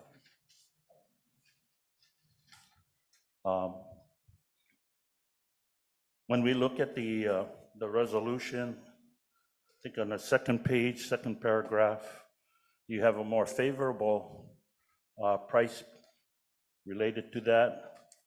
Um, Basically, you're saving 106, it's 106,000 per acre on the market.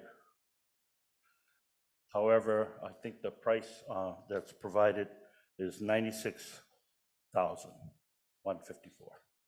So there's a substantial cost savings there.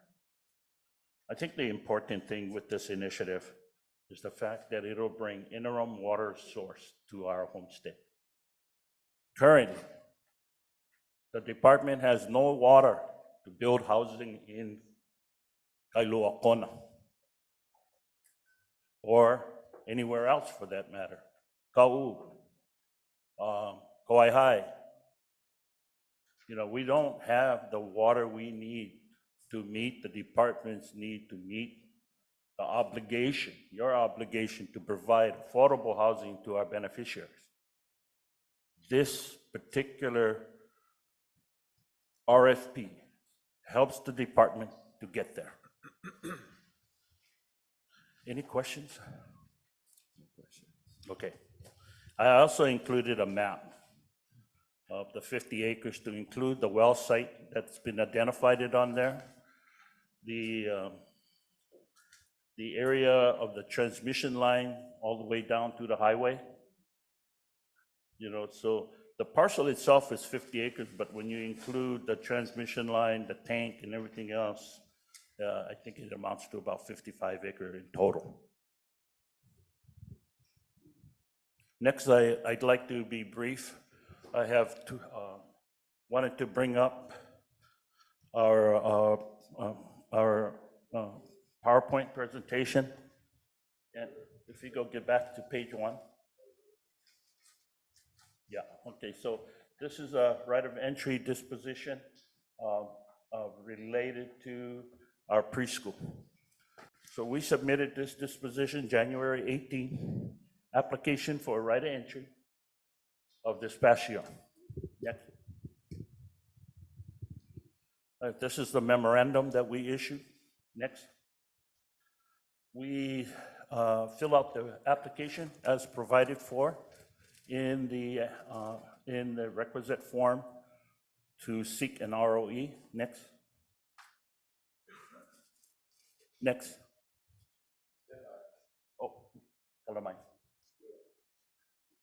In May of 2011, Kamehameha Schools, along with the department, made a compact in which Kamehameha Schools was going to build a preschool. But they have since pulled out. They did all of the required assessments on the land, including the variable options about the type of preschool that was going to be placed at Laiopua, the villages of Laiopua. Next. This is our pre-application form. Next. Next. This is the description, the county description of the parcel. And we took that description of the parcel to begin establishing, I think, the metes and bounds of the project. Next. This is just a general draft rendition of the new preschool, the preschool in which they have numerous buildings. Next. And this is our color copy. We have about 6 buildings, an administration building, sufficient parking based upon the number of staff as well as other individuals, or in fact, keikis that and parents that are going to come to the site. Next. Okay, that concludes our preschool. Now, what I don't understand, and on numerous occasions I've asked Land Management Division and as well as planning, what the status of that. So I'm seeking your support to find out. Our commissioner from Big Island, Mr. Freitas, if you could assist us with that. I emailed them when I asked them the disposition of this ROE, they said, oh, can you resend it? So I resent it yesterday to the Land Management Division and Planning. But that's a little bothersome, because if you're telling me you never get them, or now you have to go and get another copy from me, that means you may not have looked at it. So, and then, I'm sorry, I don't know if I introduced Charlene Kahumoku. Charlene Kahumoku from the Village Association Board, and also a board member of Laiapo CDC. Hello, Mike. On January 3rd of this past year, we also sought a second ROE. And this ROE was for our community park, 5-acre community park. Next. This was the memorandum we issued along with the application. Next. What we did, what we know, is we needed to do our due diligence. And so the first thing we did in October of last year was, let's get with the community. So first thing we did is we did a park survey. And every member of our community got a notice. Okay, and so we're trying to seek that consultation process in an effort to qualify us to do this. We not can on our own just say, oh, like one park. No one should do that. It's about the community. And the first thing we did is conducted a survey online. Next. Survey says, and that's the results of the survey, the various priorities. And the priorities included a cultural events, hula program, definite restroom security, workshop, and the list goes on for about 19 items. There's a program, it seemed like a programmatic stuff. Next. The online ranking for certain activities or certain, was fencing for the park, children's playground, solar lights, plant shade, native trees, soccer and open sports, and these are in ranking from that. So I think when there were about 80 participants in this online survey of the 300 DCs that we have. Next. No sooner than we got the results of the survey and then we shared it with the community, we held a community meeting at Kealakekee High School to go over those results, and then more importantly, to even delve in to the park plan itself. Next. So we had charts up about placing priorities and so on. Next. More of the charts, getting the respondents, people involved. We had them draw their own park plan here. Next. Again, so they drew their own park plan. We had several. Next. Next. And then we took in comments from the beneficiaries. Next. This is a sort of photo journal of everybody involved that were there. Next. And this is the results of the activities at the Kealakekee High School park meeting with the community. And I'm a little bit disappointed it's blurry, but you will be getting a hard copy of this. I'll be sending it to Leah, and then can share it with you all. Next. This is the description of the park. The park has been on the books since 1999. Next. So you can see where the park is. It's sort of surrounded by the village housing. So egress and egress is something that we have to really kind of work with the community. Next. So we had hired an architect to help us through this consultation process. And we came up with these plans based upon the results of the conversations we had at our community. Next. So we had the first, and this is the second plan. And then I think there's one more.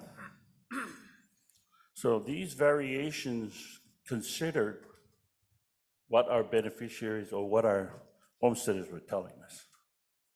You know, what makes sense and what they want to see and so on. Next. Okay. Opa. So the point I'm here is,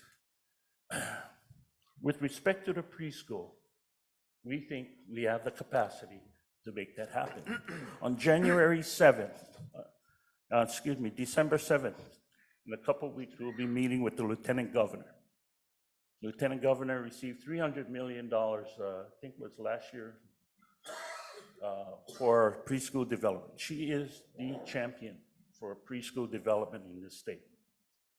So we have a meeting, and my consultant architects will be there at that meeting. We have a Zoom meeting.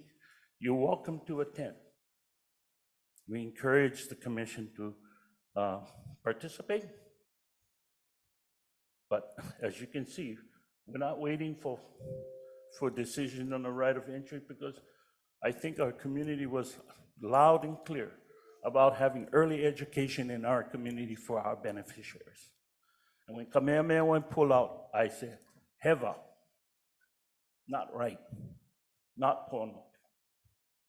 Billion-dollar company, but a small nonprofit like us. We build medical centers, we build community centers, we build a commercial kitchen. We can build this because we have the capacity. We know how. We know the process. So the preschool is very important. Important to me personally. All my kids went preschool. They're all pretty successful in their own way. They're not doing drugs. They're happy. I got grandchildren. That's the key. Now, with respect to the park, the Village Association also sought an ROE, but they never go to the community. They did it on their own. They never seek input. I never received a notice to go to a meeting where the board said we're going to do on park. Instead, they came to a commission hearing in September, I believe, and the president was saying, oh, all we like to do is put one IMO. We'll put one IMO, and then we're going to run the water line, we're going to tap over there, and we're going to do that. I said, how bizarre. No one in the community knew that that was the case. I never knew that. I think when you look at apples to apples, oranges to oranges, by comparison, we are seeking this commission help to quantify, qualify either the association board or Laiopua CDC to do this job. Because we've waited too long for a community park. And we know how to do this. And we gonna get money. We can get money. And I just want to qualify one more thing. When I was... Okay, Bo, just to let you know, we have to wrap it up very soon. Thank you. In summary, when I was the director for founder of Laiopua 2020, we raised $19 million for that project. So I know how. And we can get it done. So I plead with this commission that with respect to the park, we are the best candidate to do the job. Thank you. Mahalo, commissioners. Any questions for Bo? Chair. Thank you, Bo. And thank you for keeping me abreast on the emails. When I can attend any of you guys' functions, I definitely will, either virtually or in person. So just to kind of make sure we're on the same page, you're looking at the status on the preschool, right? That's your main, that's a top priority right now. Both preschool and the park. Okay. So, but the park, the sort of preschool one is more, you're looking for status, where the status is within the department from a staff. That's correct. Staff perspective, right? That's correct. Okay, yeah, I think we all understand the value of our education and how that correlates to overall success in life later. And I know, Lieutenant Governor Luke is championing that, especially on the Big Island, in Waimea as well. So, yeah, I will look for that as well. As far as the park issue, I'll talk to planning, and I know there's the other entity also wants a park. Let's just kind of figure that out. I personally feel that the focus is preschool. Well, let me respond to the one point you made about the park. We got word from planning that we should hui up with the association. On the record, for more than 4 times, we went to the board and asked, let's partner, let's work this together. And they denied our request.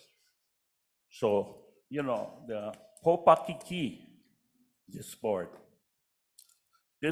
tells me they're not going to support a resolution for water. Yet water is the critical component for a housing plan. And they say, well, that's not my job. What is your job? They don't know what they're doing. The new leadership has been handpicked by the management company, and we're going to send a complaint to the department related to this matter. But truth be said, and I'll speak for myself, they don't have the capacity to do this job. So thank you so much. Thank you, Bobo. Appreciate it. Mahalo. Okay, we're going to, next one up is Lekana Keli'ikoa.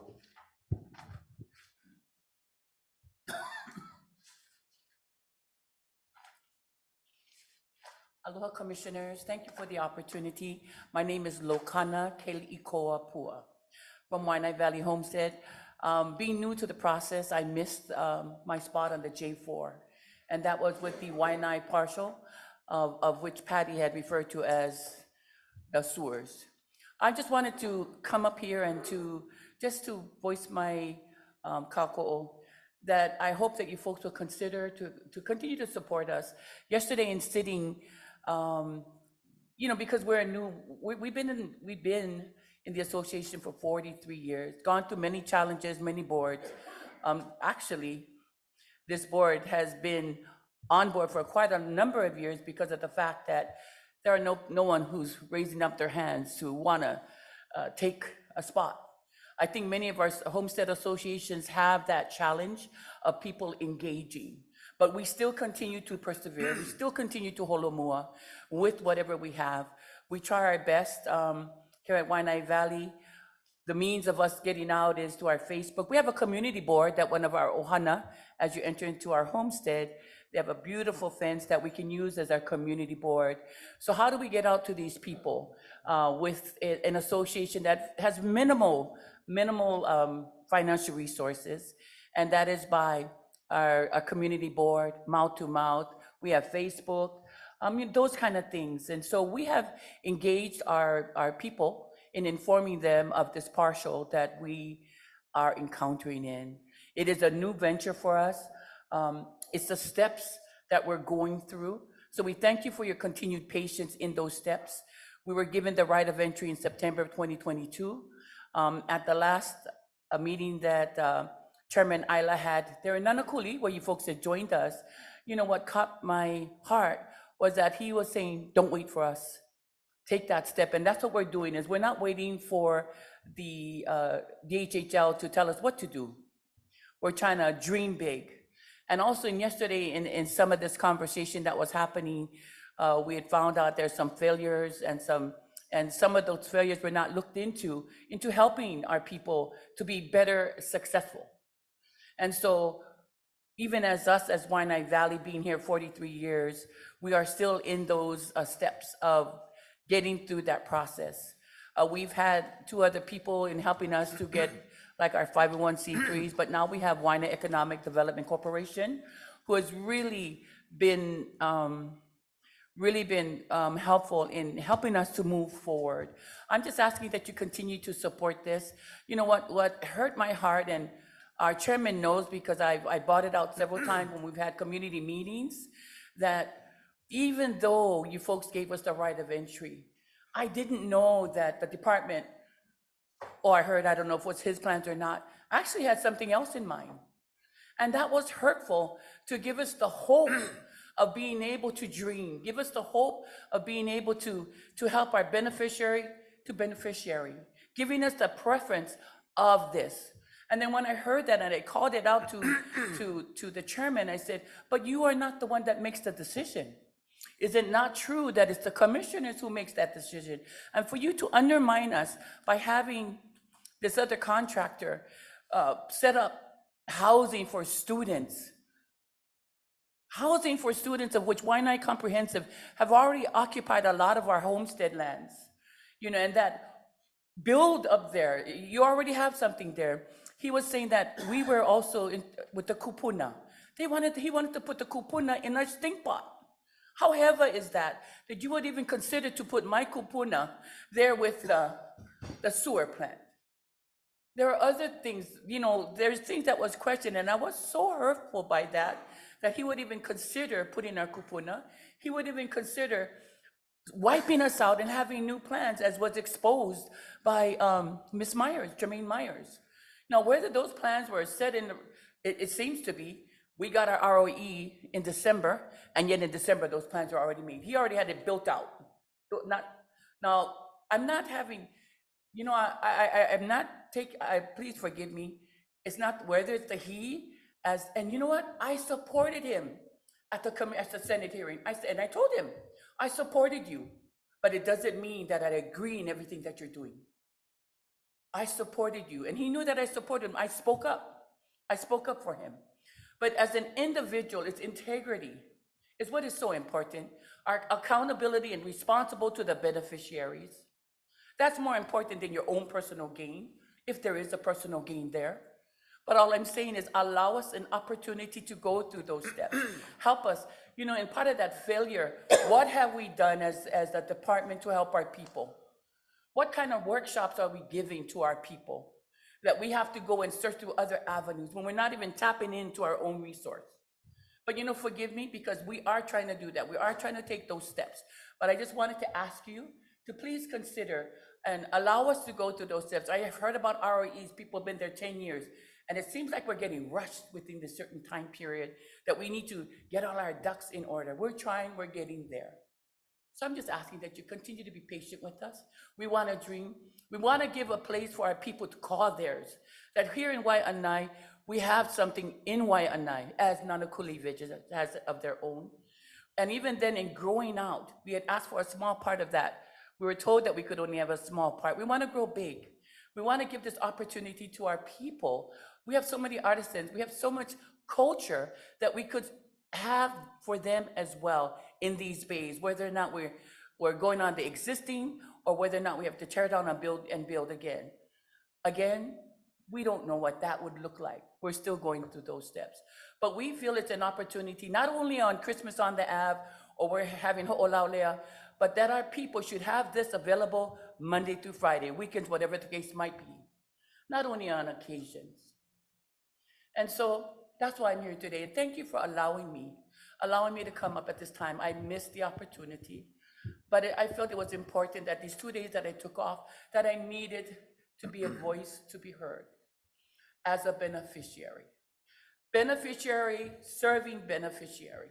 We are learning and we're going through that process. So our dream is to dream big and dream together. Give our people hope. People only talk so bad when it comes to Waianae. But as Pastor Alan Cardenas has said, we have treasures also. We have many treasures yet still to be discovered, like a diamond. Thank you. Lokana, right? Not like Lokana. So, mahalo for your patience as well. I know you were in the audience for a very long time. So, the right of entry that you are referring to, that was issued to, what is the organization it was issued to? Waianae Valley Homestead Community Association. Okay, so I recall that. So yours is a due diligence right of entry, subject to renewal each year up to 3 years. Okay. So that is currently with the association, And so it's our job as a commission who approved it to honor that agreement until such time it's revoked. So I just want to leave that with you. Okay. And then commissioners, does anyone have any questions for Lokana? Okay, if not, mahalo for your time. Thank you, commissioners. Thank you. Princess Lehuanani, aloha. Aloha, Princess Leguanani, Kumaeva Kaina Kaleo Momona, from the Kingdom of Maui. Today I represent Kahiki Nui. Mahalo, thank you. First of all, before I start, let me makua if you can, please. E go mako e loko kalani. E ho inoa ko inoa. E ki mai ko aupuni. E malama ia ko maki mako hunua nei. Heli ki makalani la. Maruru, eo ea. I said, Our Father who art in heaven, hallowed be thy name. Thy kingdom come on earth as it is in heaven. Mahalo. Mahalo for me be here. I also want to give mahaloa to Lahaina. To all those ohana in Lahaina, I am homegrown, born and raised from Lahaina. I went to Lahaina Luna class of 80. Our church burned down Waiola. Our school burned down Kamehameha. Our church burned down Waiola. The only thing we survived was our great tutu, Queen Keopualani Rotu. The fire did not touch her at all. Mahalo ke akua. She is the mother of King Kamehameha III. Her bloodline run in me, as I did my mo'ukuahau. I also did my DNA, and if you pull her name out, my name is next to hers. I was raised there next to Waiola Church as a child. Traditional protocol with my ancestors. I come here before you because I've been on the waiting list since 1993. That's 30 years. That's a long time. All my kids is 30 years old. They missed that opportunity. Now I get my grandbabies, they're all teenage. Please give me that chance. I just got a call last month after waiting 30 years to Kahiki Nui. I had the opportunity to drive through Kahiki Nui. Please, can we look at, please look at the picture of Kahiki Nui. You know mine, I come up. You know mine, I come on. Oh. Somebody to come, let me see if I can see over here. Thank you so much. Because if anything, I would like to be closer, I know what I'm looking at. Thank you so much, mahalo. Kahiki Nui, I'm looking at the Ako Fire sector area. 75 pages. Who took the chance to read this? I did. I know Kahiki Nui like when I was a little girl and my mama took me up there. But now I get to read everything on Kahiki Nui. It's all in here. If you took the time, everything about Kahiki Nui, look at Kahiki Nui, look at the roads. You would have to go on the roads to know what Kahiki Nui is like. I've been at Kahiki Nui 30 years ago. I've been with those that 20 years now they live up there. I've been with them at the fence. Only thing they got in, like Donna Sterling, and I never. I waited. So just last week, I took my kids up this road. What I want to bring out is looking at the maps. If you don't mind, there's Kahiki Nui. If you don't mind, look at the map. Now here at Kahiki Nui, so important. Because right now, the big confusion. In fact, when we went up, I was one of the chosen to go up to go check out the lots. Almost get hopapa. Why? Because nobody was there for answer our questions. Nobody here for answer my questions. I went asked if anybody can stand with me, anybody that in Kahiki Nui come up. So I represent now, because I went up. Okay? When I went up, look at all the lots we have to look at. I chose already number 9. Look at number 9 on the bottom. Number 9, not any human should be on number 9. I don't even know how you get that number 9 out. Because you just look at number 9, that is a disgrace to even have a human there on. Because because it's so dry. You need to build a bridge to even get on the land. You get five, what you call it, get five, what you call it, caves on this lot. The other three is below on lot 8. Very sacred. So of course nobody can choose number 9. So I'm requesting right now to all of you, can you guys please make number 9 a culture center for us? So we can malama the caves. We can malama the ground. We can all come together and malama 9 lot. She need our love and aloha outside from having humans there to live. We need to go over there and malama the caves. That's the only caves, if you guys really took the time to look through this whole land, there's only 2 lots that get caves, lot 9 and lot 8. I wanted lot 9 no matter what it took to me to be on lot 9. I don't care if I waited for 30 years and my family gotta eat dirt to be on lot 9. But I think my family deserve better. So I'm asking right now, if you guys can come, look at lot 9 and make that like a culture center for us where we can come, whoever live up there, and malama lot 9. Thank you. The other lot was my concern was lot 55. Now when you got lot 9, I took that road all up, my son took me all the way up. And if you guys go all the way up, coming down to the 40s and the 30s, I wanted him to come up and show the video of what we went through. Where our trucks, no matter if 4-wheel, I had with the best 4 wheels up there, the thing jumped right into a deep hole. Where we had to come out and take everybody out and say, wait, we have to go fill that hole up. Because automatic, kupuna, we had to push his truck up from that hole. Lot, why I go to these 2 lots? That is the biggest lot right now that is being offered with 16 acres. For Pastoral, when I signed up 30 years ago, I was only having 10 acres.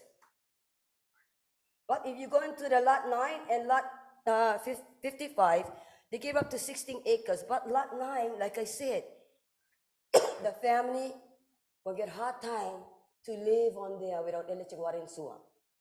Please, if you guys get the time, go visit lot 9. Then you guys know that's how important we need to malamara caves. You know, somebody said, Princess, when you go into the caves, look if you get canoe. That's how sacred it is. But we gotta malama those caves. That's the only caves that's on top of that Aupua right now. Now 55. We went down to 55. Nice and big, but you're gonna need one helicopter to bring all your stuff in. Or rent one big, what you call it, army truck. Impossible to get your family down into lot 55.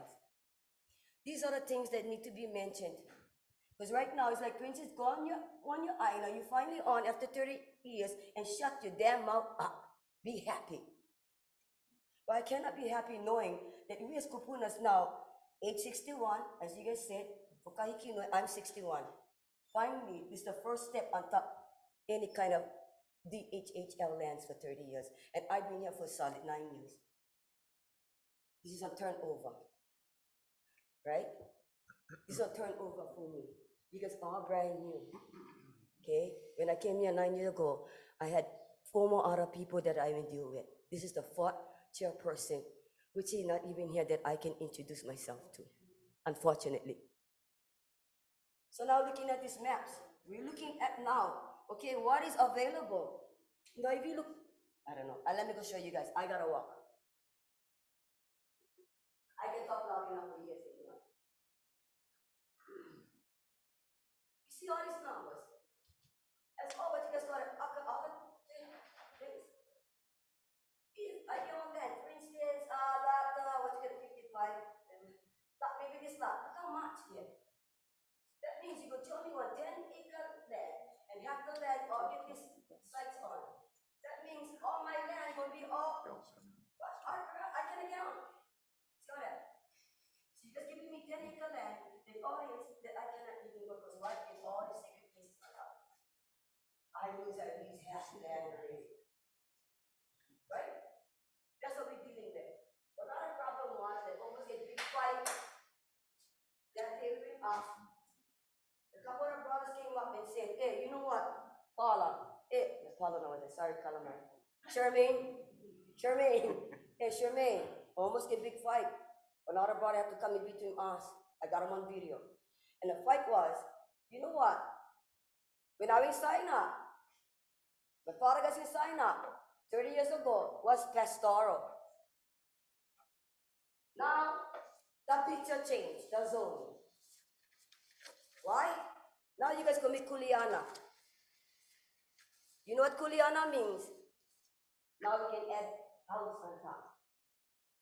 Where before, couldn't.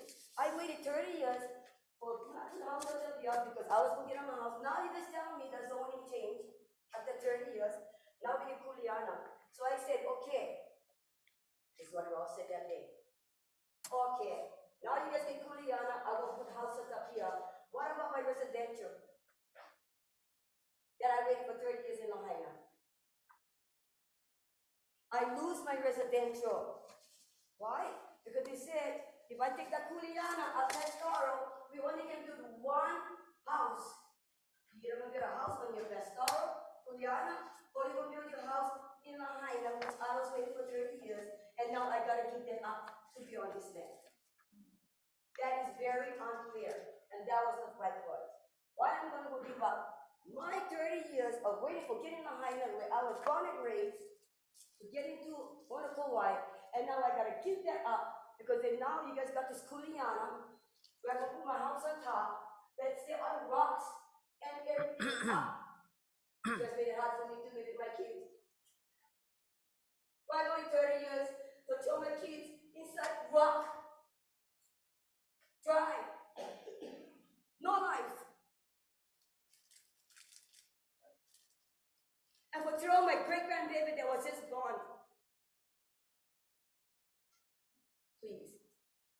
Please make it right. I don't want to give up my residential that I waited in Lahaina for 30 years. I don't want to give up this pastoral. Right now, you guys giving me the choice and giving us as Kanakas who waited this long. And now I gotta go give up my residential. It's unjust, unfair.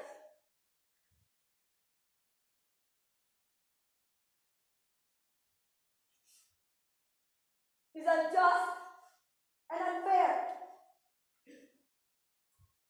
My kids don't deserve this. You're telling me shut up and be thankful just because I own the land. You guys gave me hell. It's not work for my kids to be on, but I'm not grumbling because I'm thankful because this is Kuliana. But I think no cheat me all these years. You guys owe me my pastoral 10 acres. And you guys owe me my 2 acres for my Lahaina residential. Please, no cheat me from me and my kids and my family. My kids already lost their father, they're fatherless. I'm already homeless on the HHL list. Stop making me homeless. Like the auntie said, who one of you stopping me from going on? Who are you that is stopping me from going on my land right now? Because I supposed to be on 30 years ago. And to see that you guys have changed all the zoning, that even now making me hard to even get on my land. I didn't want to 4-wheel drive. Now when I let you water and sewer, look like 9, peel out. And to show me on that, there is unhuman in my generation. That's all I'm asking. That please get me to have a say. Because a lot of people came, they even flew in from Honolulu, and they don't know no say. We are lost up there. Nobody taking the lead. Please give me that honor so I can rise and take the lead on this land, on this Aupua, and helping those that even brother who are sitting. Even if he like go on the land and live like Kuliana, don't need money. This land don't need money. But this land is love and aloha that has been abused for all these years. Please put the right people on. I'm begging you. Put me on and helping those, Charmaine, and helping what you call it, Paula, and all those Kaleo, all there. Because they're planning whole papa on that land right now with so much rules and policies and whatever. We don't even know who to listen to. Cook, DHHL, County of Maui. There's nobody to guide us right now. Give us that hope where we can go on the land and feel good. Right now, it's just like we're lost donkeys trying to figure out what's going on, what could be next. But I just feel that my grandbabies need better. These are better. These are better. Let me close. Let me close. So I think this need to be here. Now put it in the front. Put it in the front. Today, I'm moving on to represent this land right now. If anybody else that come, I think this is it for us. Thank you guys so much for taking us to Juliana, because now I can get on the land. At least I can get back to one. But don't take away my please, I'm asking, because you guys use right now, say that I only live in one house. So that means I gotta choose either Hawaiian, residential, or this. I think I deserve both. But we need to stop. You know, yeah.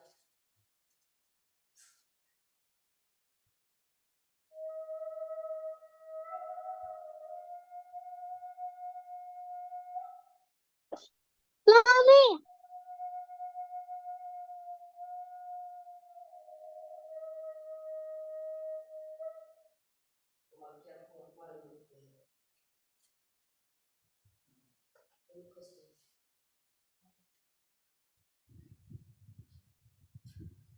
Commissioners, any questions? Okay, if not, mahalo nui. I see you on Maui. Okay, On aloha. the second, we'll be having the choosing of our land. I'll be among them to choose my land. Okay. Thank all of you. God Aloha. bless Maui. Okay, so that brings to an end the public testimony. We're going to go into a 5-minute recess. Oh, I'm being told to wait. Hold on.